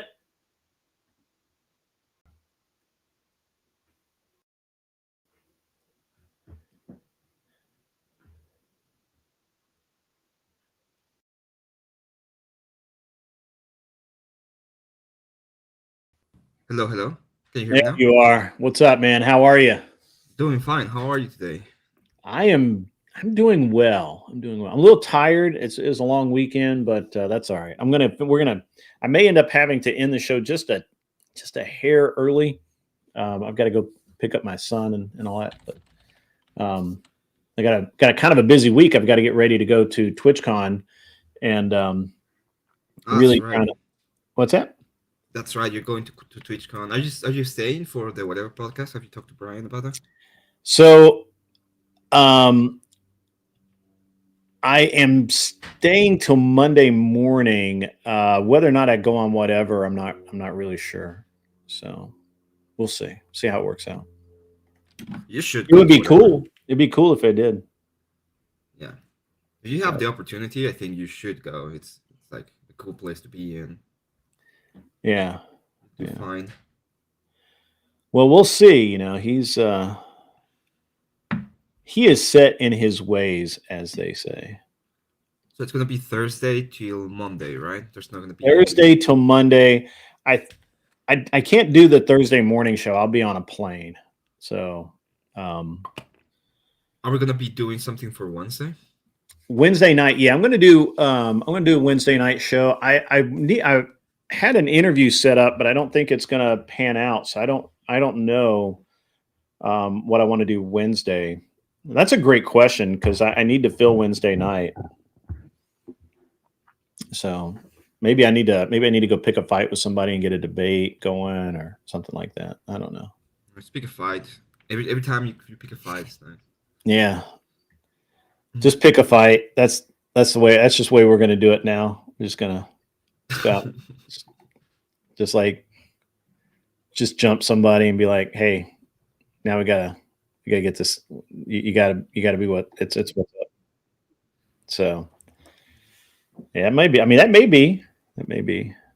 I pick fights, but they just say that they're not gonna interact with me anymore. It's funny. I thought that. So this Not Lowe's 2 guy is hilarious. So I've had some various interactions with him before, and he's. I think he's a wannabe communist. I think he's a communist. I don't think he's a communist. Have you If seen not, he's an extreme socialist. And so what I've noticed is whatever issue is brought up, he is always on the exceedingly left, exceedingly. Have you And seen he'll say some of the dumbest shit, like he just did, like where he said that Qatar has a base in the United States, an airfield, which is absolutely retarded. It's literally the dumbest thing that you could say, and he said it. $4.99, $5 American from Glare 1%er for the Debate Con Taco Fund. I actually think we're having Filipino food, but if we can maybe do tacos, man, I'm not opposed to tacos. I like tacos, but I got a buddy of mine that has he does like really good Filipino, like not snacks but food, and it's a really simple menu. He really it's should be really good, but I'm waiting to get his quote back because he said he would do it, but I just don't know how much it's going to cost and everything else. So got to get that sorted out. So, but Emmett, what's new with you, man? What have you been doing? Yeah, Emmett.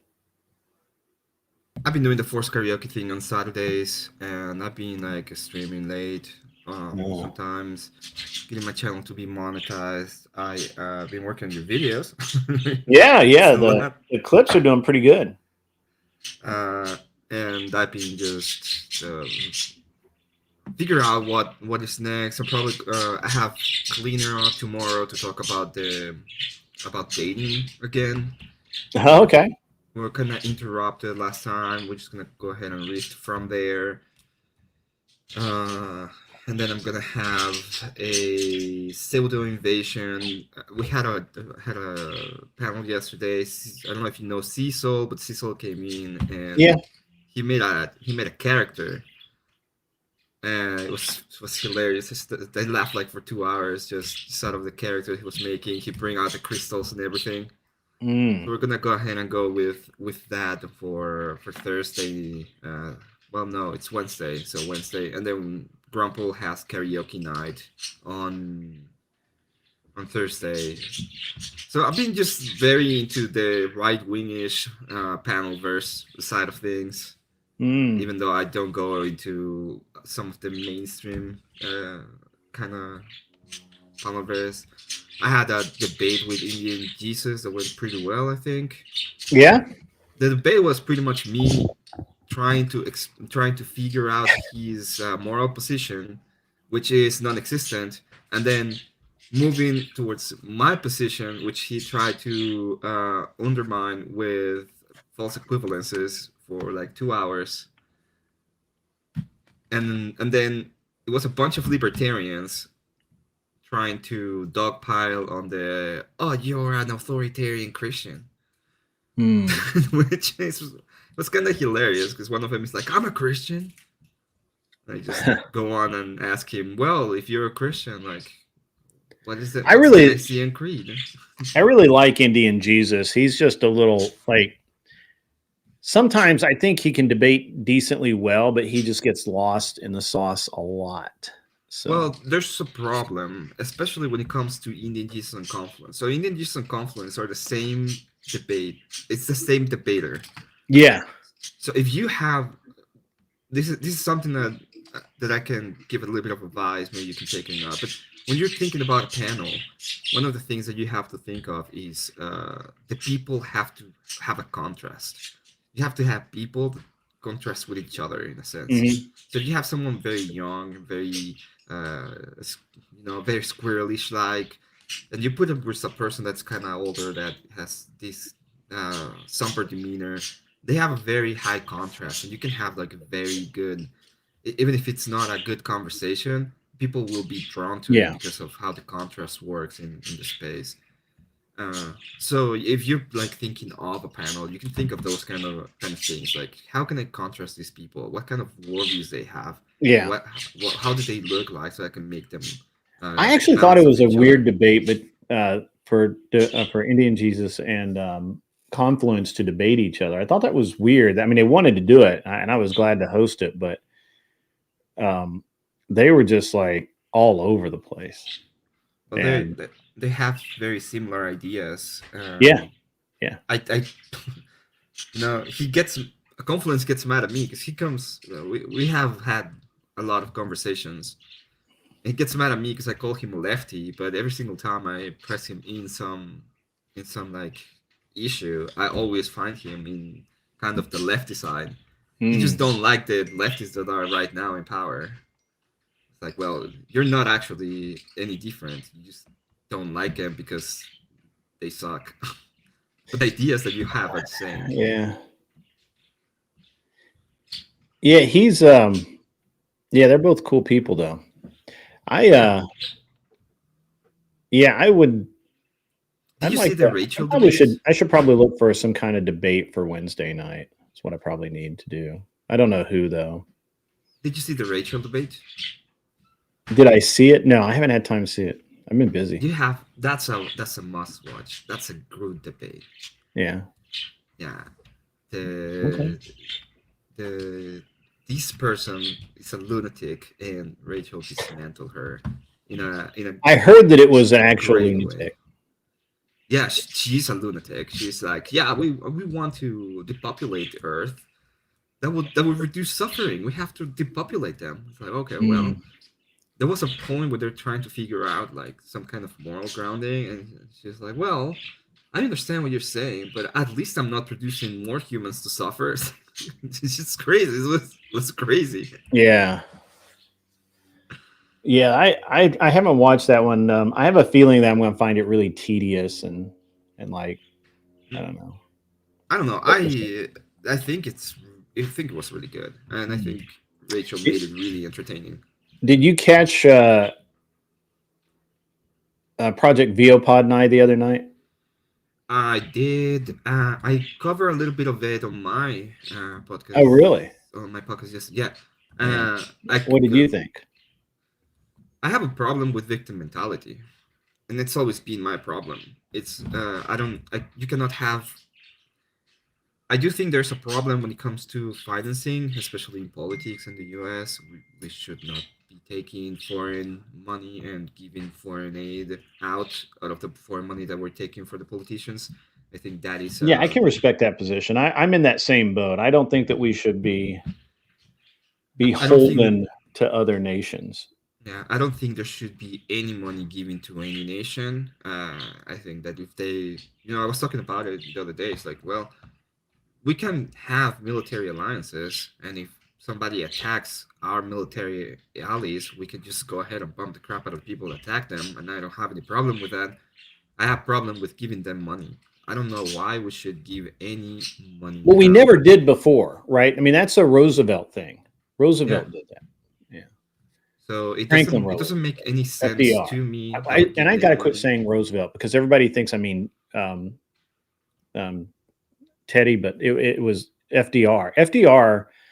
FDR is really the one that fucked this country because he's the one that started giving other nations money. He was the one that he engineered our entrance into World War II. Literally, like almost no Americans wanted anything to do with us being in World War II. Like the entire populace was like, no, we don't want to do that. And then you had FDR. FDR is like, no, we want to do this, and it's crazy. But what did you think about? So I made a couple of different positions there. What did you think of my positions on it? Well, let me. And you don't have to be. I mean, if you think I'm wrong, just tell me I'm wrong. No. This is my position, and then we'll go to your position. So, I don't want to give any money to anybody. I think that's a dumb idea. And then the second part I think it's really bad is when we think we're a victim of things. So there's a lot of victim mentality when it comes to Jewish people that I don't think makes sense, right? Like, oh, they are the most. They're the mastermind engineers doing all of these crap, and we are beholden to them, and there's nothing we can do because they're the masterminds. And I don't think that is the case. We think we can, if there is a will of the people, we can get rid of that very, very quickly, very, very fast, if we really wanted to. When it comes to the financing and all of the things, it is very. I don't think that is the case. I don't think they were the primary source of financing. I think they're a big source of financing, but I don't think they're the primary source of financing when it comes to the America Turning Point America. I think that's the name. And I do think that they're pressuring, and they keep pressuring. Their NGOs are pressuring in favor of Israel. That is a given, but that doesn't mean that there's nothing we can do. In fact, there should be a reason why we should do something, and not the other way around.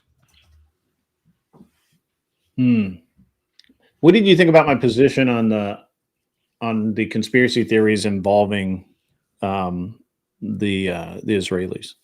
That they make no sense. The conspiracy theory of the microphone, which they're saying that there was an explosion, but the way that we saw the trajectory, and not just a Charlie Kirk thing, but like he literally. So obviously, Jake was like, well, they pay the majority of TPUSA's funding. I'm like, that doesn't sound right. I don't think so. So I went and looked, and no, it's not.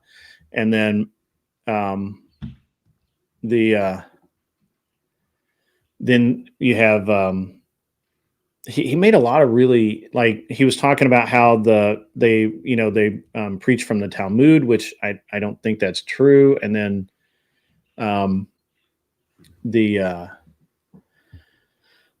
think that Jewish people preach from the Talmud, right? It's like would be like the Christians preach from the Bible. I don't think there's a problem saying that. But the problem that I see, I don't know, and I don't care. I mean, he's like, well, apparently these whatever specific Jews that he's talking about, he was saying, well, to them Christ is burning in a pool of fire in hell or something, and I'm like, I've never heard that ever, never. There is a passage in the Talmud about that. There's a lot of different things in the Talmud. Sure. Well, it's a collection of debates. I mean, obviously, like they're going to be conflicting opinions. I'm going to be honest. I'm not a fan of the tiny hats, right? But I'm not a fan because I think that Christianity is way superior anyway. And I think we should be having a Christian nation, and we should uphold Christian values. But it has nothing to do with me feeling any kind of problem or thinking that there is a specific problem directed towards the Jewish people. In reality, what I see is there's a nation that it has a ton of interest in the United States. They're getting a ton of money from the wealth of the nation, and I don't like that. But that doesn't mean that there is a problem with what they're doing. That's the system that we have right now. If we actually want to do something, we have to change the system, and it's our system, so we can't change them. We can change it. We don't need permission from anybody or to actually do it. Sure. What we need to do is actually get people that has that kind of mentality into office, and probably stop get get more into local elections so we can have more people that think about Christian nationalism as an actual thing. Otherwise, there's no. If I was a, let me put it another way. If I was a secularist, why would it be wrong of me profiting from my position in power? And I don't think there's absolutely anything wrong in their worldview, except the people Right. at the bottom I mean, don't like it. I make that same point in a bunch of different ways about, you know, if you're a secularist, you know, why bother getting married? I mean, it doesn't matter, right? Like, there's no point to it. So, you know, the same thing is like, if you're a secularist and you become a politician, why must you have morals? Why must you act in good faith? I mean, you could just lie and take money from whoever or screw over whoever. It doesn't matter, right? Yeah, it's all about you at the end of the day. And Yeah. At the end of the day, it's about the success that you want, what you want to leave behind, right? And it has nothing to do with anything else. So I know why people don't like it. I understand the criticism when it comes to the system. Sure. The problem that I have with it is that when I hear people talk about it, I don't hear them saying, "This is what we're gonna do to fix it." What I hear is a bunch of whining about it, about the system itself. It's like, this is hold on. happening. Do you think Jake was on the side of the whiners, or was I on the side of the whiners? Who was? No, Jake was on the side of the whiners. That he was like, look at all of these things that's happening to the nation, and this is a huge conspiracy made by the most amazing and smartest people on the planet. There's nothing we can do about it. That sounds like whining to me. What's the deal with the Zion? So I guess, you know,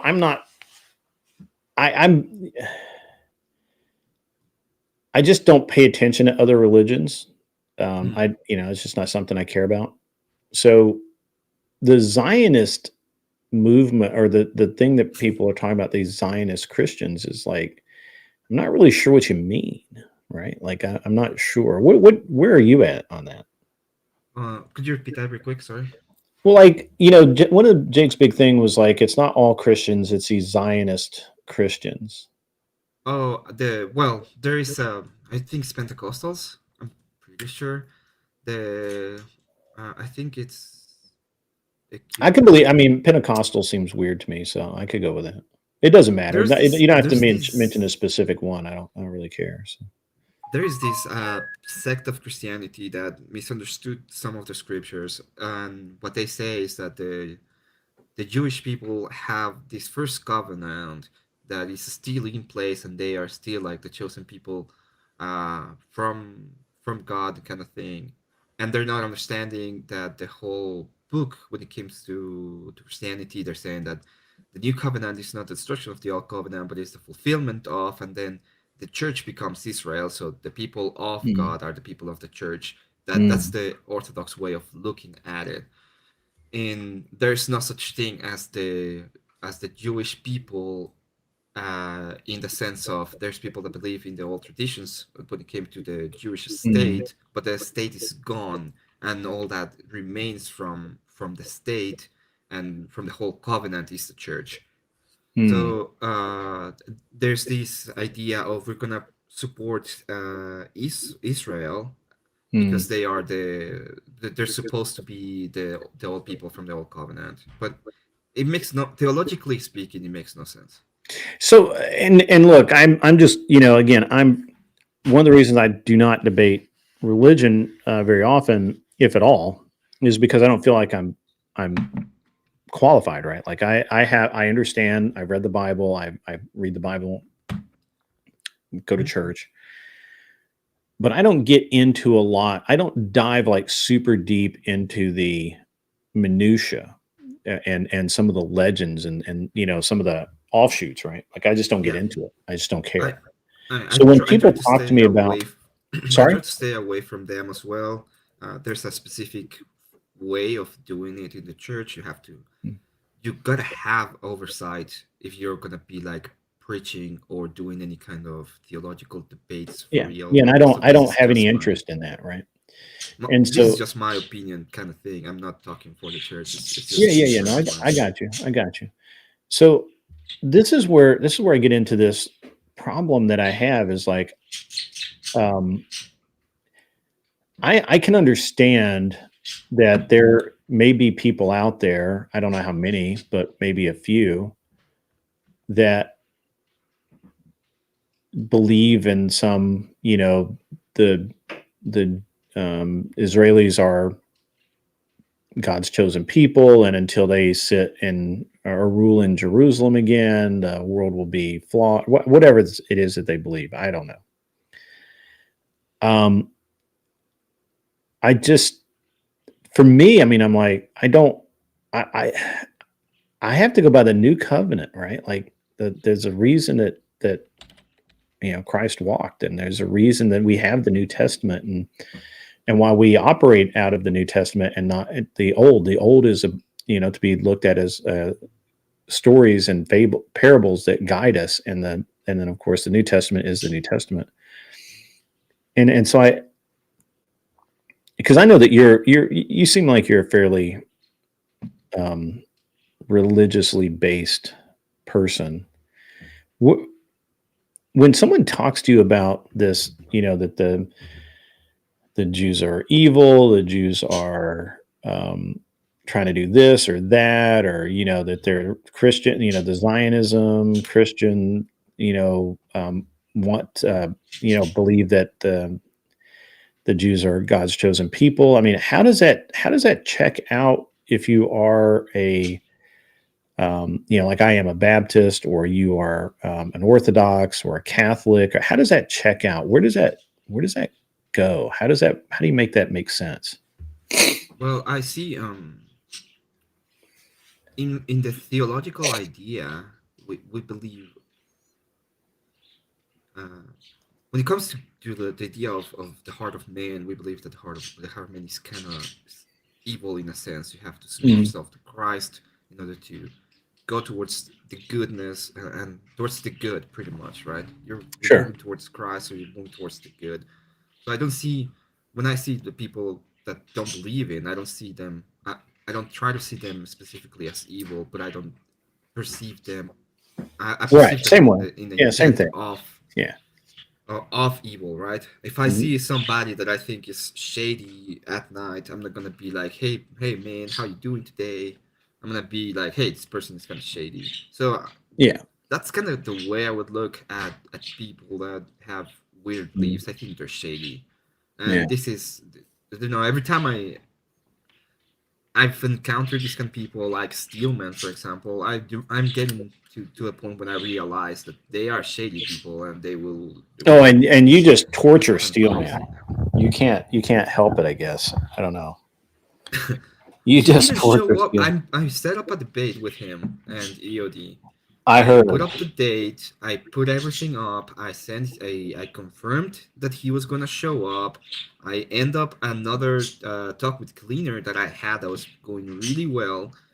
He doesn't show up for like an hour and a half. He shows up and it's like, yeah, I did it because I wanted to show you a lesson. Because fuck you. That does sound out of bounds. And I was like, okay. You know what? I gave you a ton of grace with everything. I thought we could have a debate. You're banned from the channel, and you can go fuck off. And he's gonna complain and cry that I banned him because of his speech, because that's what he does. He's like, oh, my free speech. It has nothing to do with his speech. He had all the option to be there and talk and do anything he wanted on my channel. And he decided to act like a prick. So that has nothing to do with his speech. It's with his actions that I have a problem with. So, I just think it's an interesting thing, and I don't normally get into it like I did with Jake, but Jake, the biggest problem I had with Jake was that he was so wound up into the conspiracy theory element of it. The conspiracy is going wild. Like they pretty much have been saying in parts of the internet, and I know this because I've seen it, that the whole plot of the assassination of Charlie was done by the Jewish people. I've had people in my channel say that, and it's I think that is, if you want to talk about people that are insane on the right, it's pretty much that, right? We're seeing an actual trend when it comes to politics.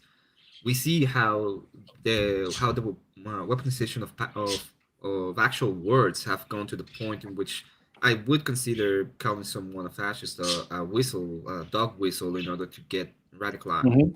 to get the radicals to attack that person. And instead of looking at that and say, "Oh, this is reality," you're like, "No, it has to be the tiny hats." It's like, what are you talking about?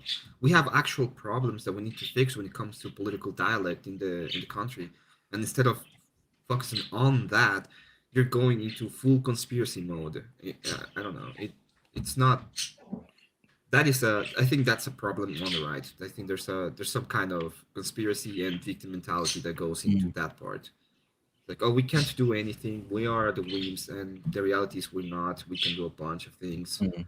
We're the majority right now. We can push forward the agenda, and the next generation can go even further if we actually support them. That's the other Yeah. part that really pissed me off. Is like, I understand that it's not perfect, but we have to kind of support the people that we have. Otherwise, the other people, the people that will replace them, is gonna be a bunch of lefties that hate us anyway. So Yeah. let's support the people that we have, and let's start to get rid of the ones that we don't really like because they're doing bad, and get people that we like on. That's the only thing we can do in this system, right? Yeah. Glare One Percenter is asking me who do I think? I'm assuming he meant off JFK. Um, the CIA was involved in that, so Yeah, see, I was we involved. now have the notes, right? We have the information's been released. Welcome, Mara Kate. How are you? Also, welcome again, God's favorite Ann. I see you're back. I don't know if I said hello to you when you came in. I see you. I see you guys out there having a great time. But I don't know. I had a great time. I actually had a lot of fun with Jake, and of course, he's drank all that Kool-Aid, and I didn't have any. So That we was weren't. um that was a good conversation. I think was interesting, but yeah, it was a little bit on the cuckoo side. Well, I mean, I did say I don't care a lot. I don't care. And he was like, "What?" I'm like, "I don't care." Well, Like, it all started because of Candace Owens as well, and there's a big problems with Candace Owens. Like, I don't yeah, know if I can trust 90% of what she says anyway. yeah. No, I mean, I think, and again, I'll just say that I was like a Candace Owen fan. I heard the college tours and shit. I was just like, yeah, all right, based, you know, and then it kind of started. She did that film about the guy who supposedly like offed a bunch of people. I think part of his family as well, and Fox had, yeah, I guess Fox had done a like a mini movie on it, and Candace did another one, questioning it, basically saying, yeah, they're not really telling you the truth, but she didn't actually. It was all like it was like 2.5 hours of clickbait. Like it never delivered. And I think she did a second one, and I and then didn't. all of the trouble started going with the Daily Wire, because I think she wanted to do a third movie. And I could be wrong. It may not have been on the same subject. It may have been on it, but it was the same type of subject, right? And I think Daily Wire's like, no, we're gonna do. They did move in the same time period. They did a movie, the not Stand Your Ground. It was, The one with the girl, yeah, the one with the girl, yeah, in the that school. was a great movie, by the It was way. I an don't know if you watched it. awesome movie. It's Yeah, an yeah, absolutely. awesome It was movie. really good. And I just honestly, I I know that her and Ben had some back and forth, but I think the actual reason that she ended up having to leave is because they were not going to renew her contract, because they weren't giving she wasn't giving them any reason to renew her contract. So yeah, Yeah, there was this so yeah, but there's they I don't know. I think I do think that people are petty enough to have disagreements and these kind of things.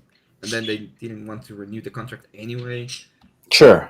So it was like a double thing, right? It's like I don't think we're above that. I think we're pretty much.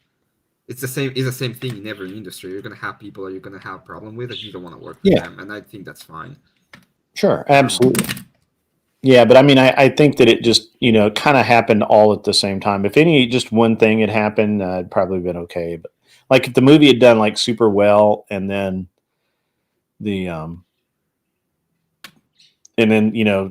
that her contract was up for renewal, then she'd probably been okay. But just all of the things at the same time. Run, Hide, Fight. That's the name of the movie. Run, Hide, Fight. Yeah, that's it.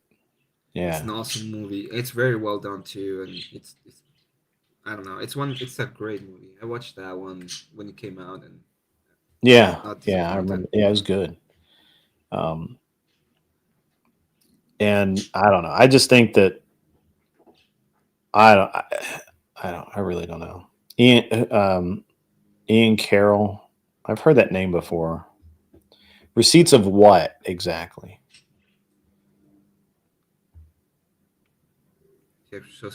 Oh, you mean? I think they're talking about the messages. The whole thing This whole thing started because Canon showed the messages where he was talking about what Kirk was talking about being pressured and that he lost some funding. The message at what? So there's supposed to be a group chat, and Kirk was complaining that some Jewish investors were pulling money out from Turning Point America because they were not liking like the new that he had Candence and he had Tucker, sure, and other people on. I don't. That's part of the conspiracy that they're trying to pull out, that he was kind of complaining. But I think it's normal. Like if you have funding, you have several decisions. You'd be like, why the fuck is this happening? Right? Like that seems like pretty normal. I do that. Yeah. You have your sponsors and sports are going like. Well, I mean, hey, I do that on here. I do that on here, right? Like there have been a couple of people who have been pretty regular donators. And if if I know, hey, you know what, it's been like 3 weeks since so-and-so's donated, I want to check on them. And really for me, it's not so much that I'm concerned about the money being gone. It's more that I'm concerned that, hey, are you okay? I mean, is everything, being on the up and up and that sort of thing. So, yeah. And so that's like the big point of the conspiracy is kind of him complaining about business stuff, and I think it's just business stuff. If you go to a media company and you have sponsors and you have some sponsors pull out, that would be it. It would be like, I don't know. You remember when Musk pretty much told the Disney CEO to his face that he was pretty much full of crap because he was pulling he was pulling like from Twitter. Yeah. It's like, I think that's part of business, right? Like when Musk was on the interview, I think it was with John. Fuck, I can't think of the guy's name, but they're interviewing Musk, and the Disney guy's like sitting in the audience. Yeah, he's in front. His front row. It's Iger, I think, Bob Iger. Yeah, Bob Iger is that's it. And he says, oh yeah, Disney told me that I couldn't say this or whatever it was, and he's like, yeah, fuck that, I'm just gonna do what I want, and called him out right then and there, just like straight up. And then not only did of course he's like, oh, they'll take money, they'll take the money, I don't care. But even more, what he did is he made it impossible to install the Disney Channel in Teslas. Like any Disney programming, you can't run it in Tesla. Isn't that? I mean, that's petty, but that's baller at the same time. That's like fuck you, Fuck It's you. pretty petty. You're gonna pull my advertising dollars if I don't say what you want to say. Fuck you. I'll just here's one for you. Now you can't advertise in Teslas. All of them, any of them. Like that's fucking. Let's go. Oh, you want to watch whatever the fuck? I don't even know what a Disney TV show is now. You want to watch Mickey Mouse? Not in your Tesla, you right? The kids gonna be mad at you. They're gonna be watching Peppa Pig and shit. So what I've been thinking about, especially when it comes to these kind of things, is I understand that there's a lot of money going around and there's a lot of money being invested. My greatest thing about all this is we're not victims. If we actually want to fight it, there are ways that we can do it, and we can actually fight it. And I was asked the other day, like, if I was president, what would the first thing I do? I would take every single dollar of funding from federal money out of the universities, including the student loans. That would be the first thing I'll do. Because I don't know if you could do that as president, but if I were president for a day, I would shut down all federal funding I would shut down all federal funding to the Department of Education. Well, I would do it. No, I would do it all. The Department. All of it. It'd be like colleges, middle schools, all of it. Parents would be freaking out. States would be like, "Oh, wait a minute." Yeah. I don't want it, but one of the big problems I have when it comes to specifically the universities is we have all of these communist programs going around that tell us and we have all of these fallacy of authority when it comes, at this point it's a fallacy of authority when it comes to the universities, that these people are qualified to give prescriptions because they study the subject matter.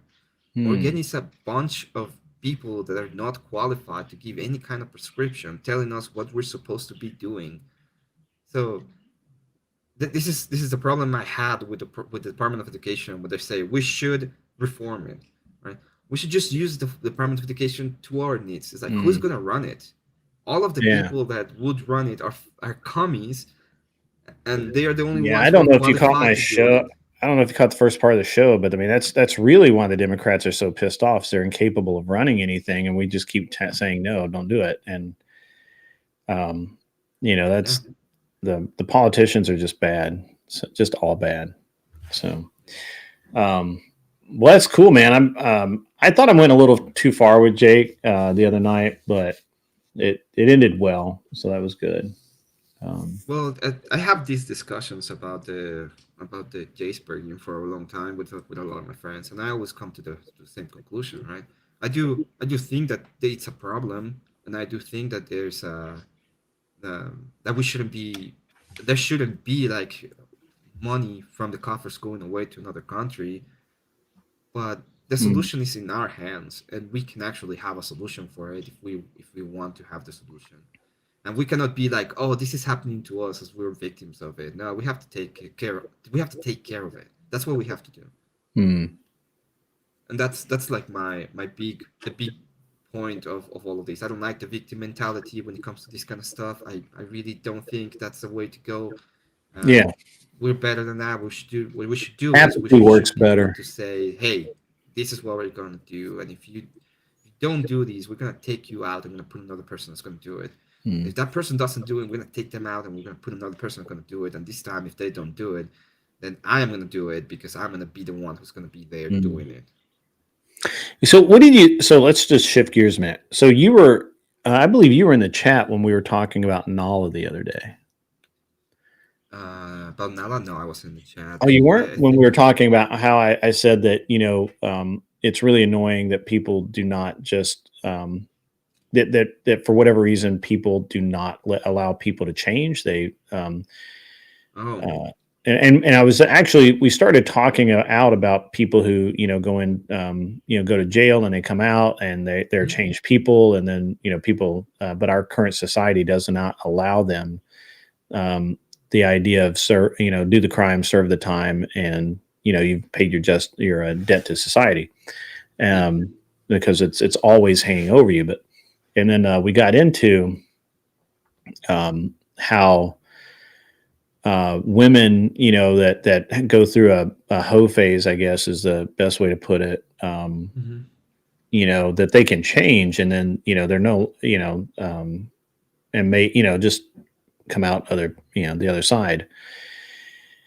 And I made the statement that Lily Phillips could show up in your town after having, just a few weeks ago, done 1,000 dicks. And you wouldn't, she could tell you whatever and you wouldn't know. Like you wouldn't, you might recognize her, maybe not. But if she said, "Oh no, I'm very inexperienced. I've only had two lovers and that's it." You wouldn't know. Right? You don't have any frame of reference for that. Well, probably not Lily Phillips. It could be somebody else, and she could be like, "Hey, this is like a very experienced." And yeah, you may have feel a certain way about it, but you don't know, right? And so, and they brought up Nala as like somebody that who says that she's changed and has given some proof that she's changed, but obviously she's doing things that most people would object to, and they're like, so you should just accept the fact that she's changed on face value. And I said, no, not at all. That's not the problem. The problem with Nala is that Nala is committing a heresy actively, right? Because she's saying that she's a minister, and I don't know that this is. I couldn't find, because I don't know anything about OF, man. So I wasn't really able to figure this out. So I was told that she is still collecting money from OF because of her membership. People buy like year-long memberships and shit. And so obviously it's certainly possible that not only can people lie to you, people can lie to themselves and believe that they've made the change and not actually haven't made the change. Or they can be like Nala and be working, in my opinion, working all sides of it, right? So at the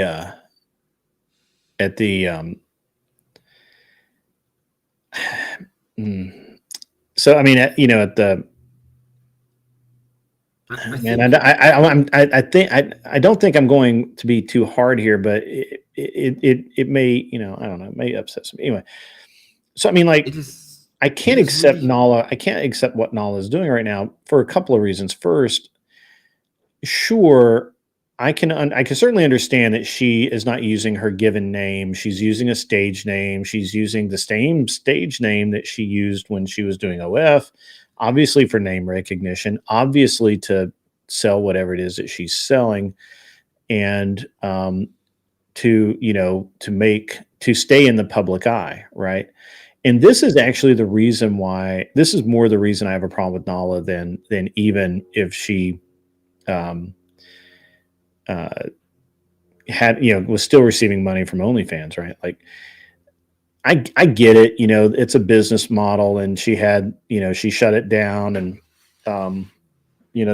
she can't shut it completely down until the last subscription runs out or whatever. Okay, fair enough. I get it. That's business. Gotta do what you gotta do. But why are you still using your stage name, right? Like, well, I have a problem. This is, I agree. Yeah, go ahead. To serve the time, you do the time, you serve the time, and you're out of it. And I think that works very well when you have a society that is based upon justice and not upon this kind of weird idea that we have right now, when it's like empathy mixed with some kind of justice and everything is mixed together. When it comes to the idea of Nala, I was pretty much in the same boat as Andrew when it all comes down, right? The whole point was Andrew was pretty much saying, we don't know, we can't know yet, it's too early. Yeah, I was in that same boat. Yeah, 100%. We're gonna give her grace, and then she came out and was a complete lunatic about it. So that's the point in which you're like, well, how can I? What else do you want me to do in this specific? What else do you want me to do at this point? There's nothing else I can do with this kind of behavior. So I think that I think there are two different questions. I believe that people deserve a ton of grace if they're trying to No, change their ways. I certainly agree with the idea of grace. I guess my problem was with the idea of if you all right, Emmett, if you had been let's say you're like that guy Sterling, right? Male porn star, been all over the world, done all kinds of degenerate shit. If he was going to, and now of course I believe he, he's gone Christian, family, all that kind of stuff. He's supposedly reformed. I will give him the benefit of the doubt on that. However, my question is that if you were that guy and you had reformed and yet you were still receiving money from a subscription service, you were still using your stage name. You were, as a matter of fact, you basically just switched from the pornographic material to Christian material, and you're still acting in the same way. Your mannerisms are very similar. Your daily schedule looks the same, and basically all you've really done is change flavors of ice cream.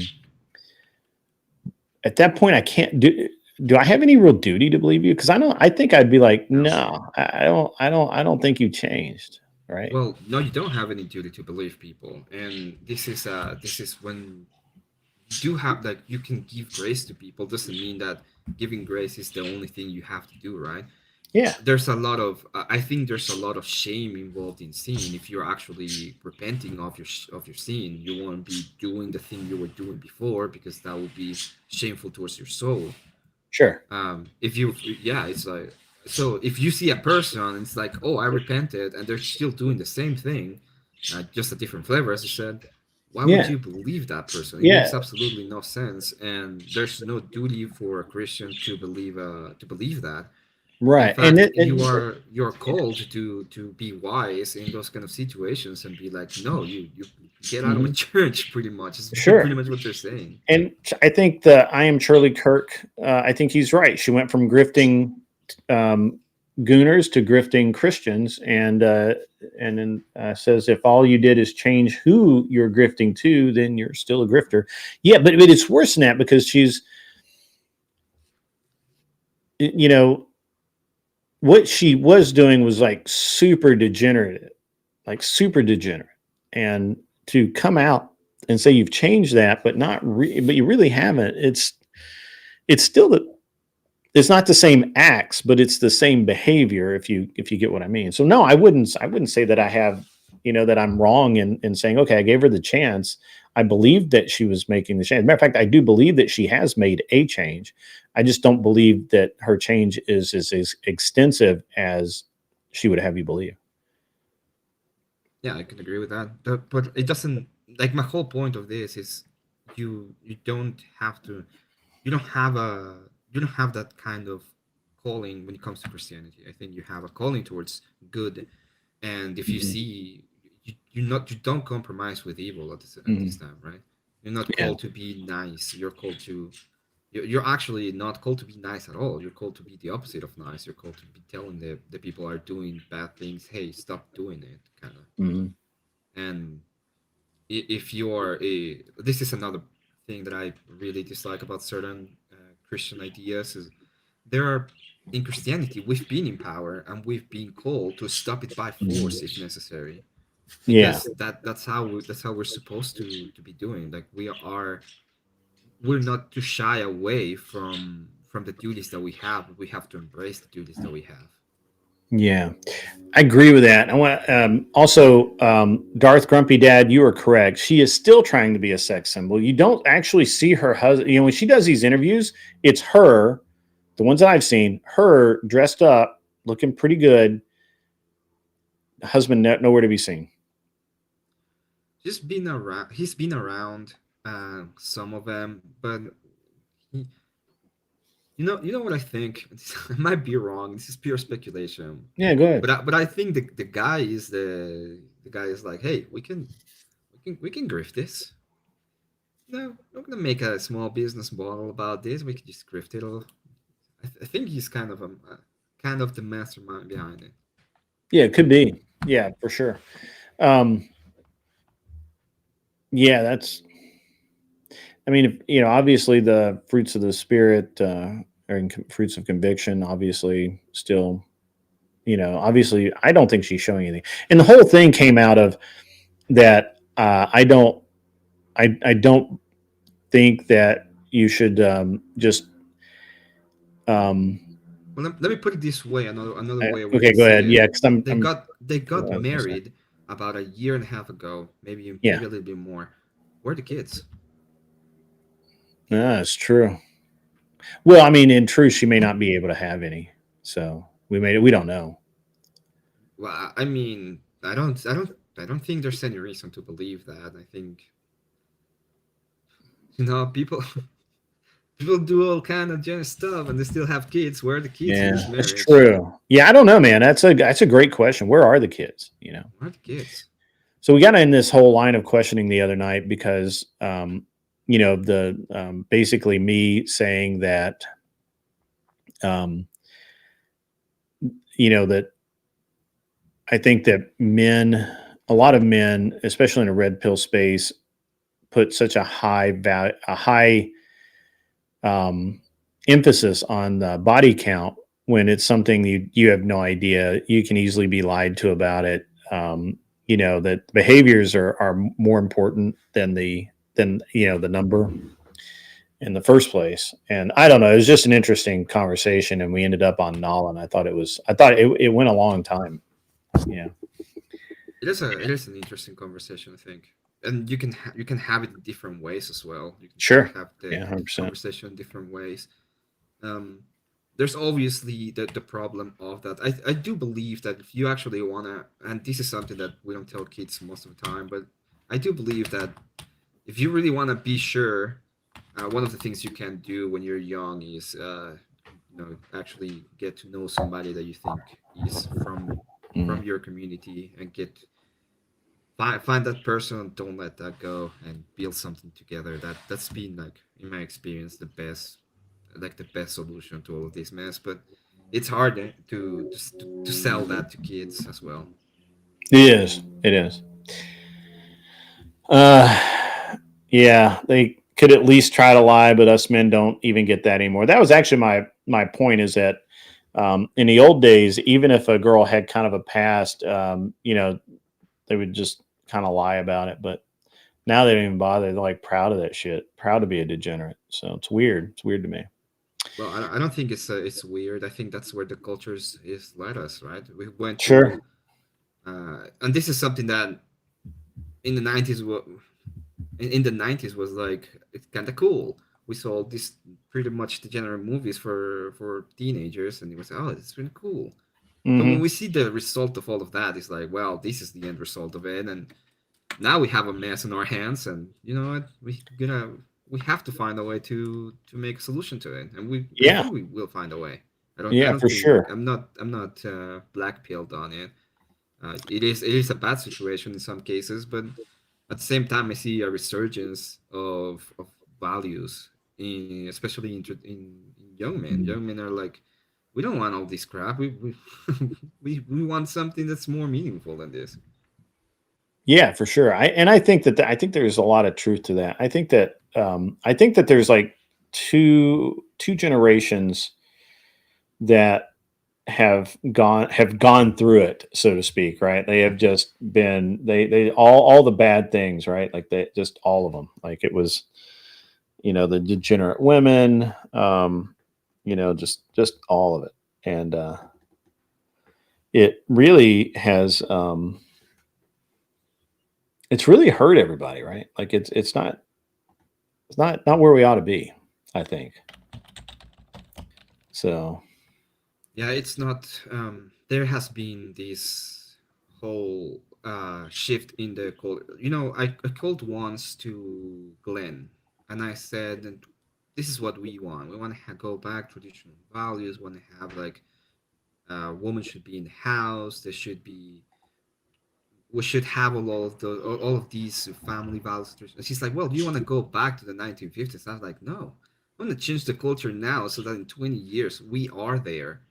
and it's not going back. I want to go to the future, baby. Yeah. we want to go towards the future, and we're gonna get it. And I don't think there's gonna be any problem when it comes to those kind of situations.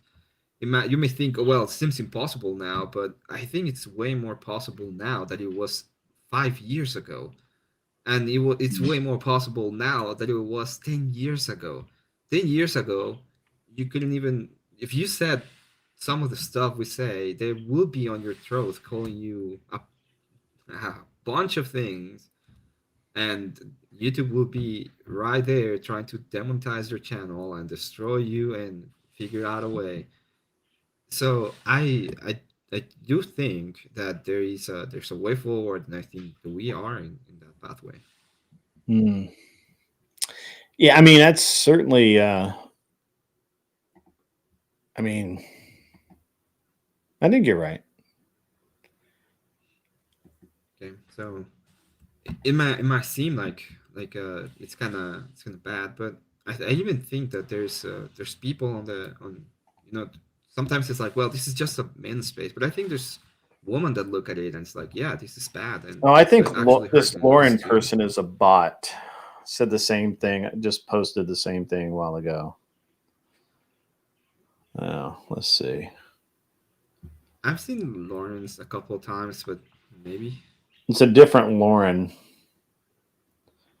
I think it might be a bot. might be. So just kind of curious about it. That's a good one, Glare. Glare, show me a time in history when women weren't leading in degeneracy.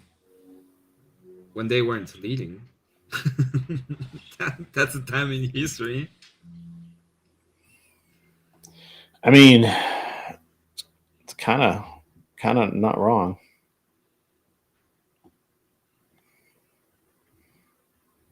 Yeah, it isn't wrong. It's just, it's easy to get in those kind of scenarios, and it's harder to get people out of those kind of ideals, kind of thing.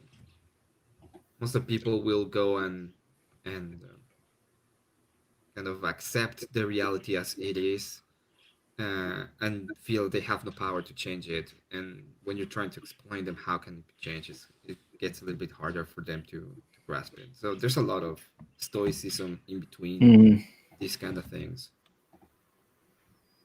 But I think we can change it. I don't think we are doomed or anything like that. Okay.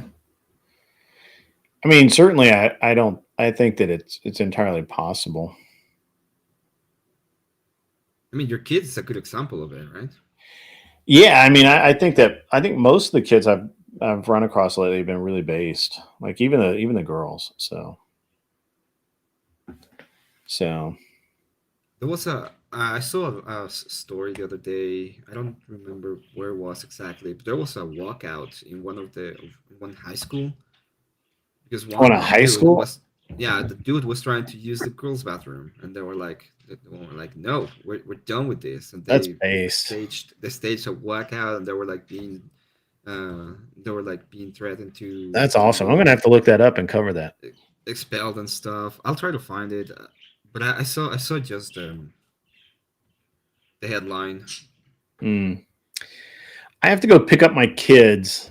So I'm going to send everybody over to the Powder Dusty. You guys have been great today. It's been a good show. I will probably not be back tonight. I've not been invited to a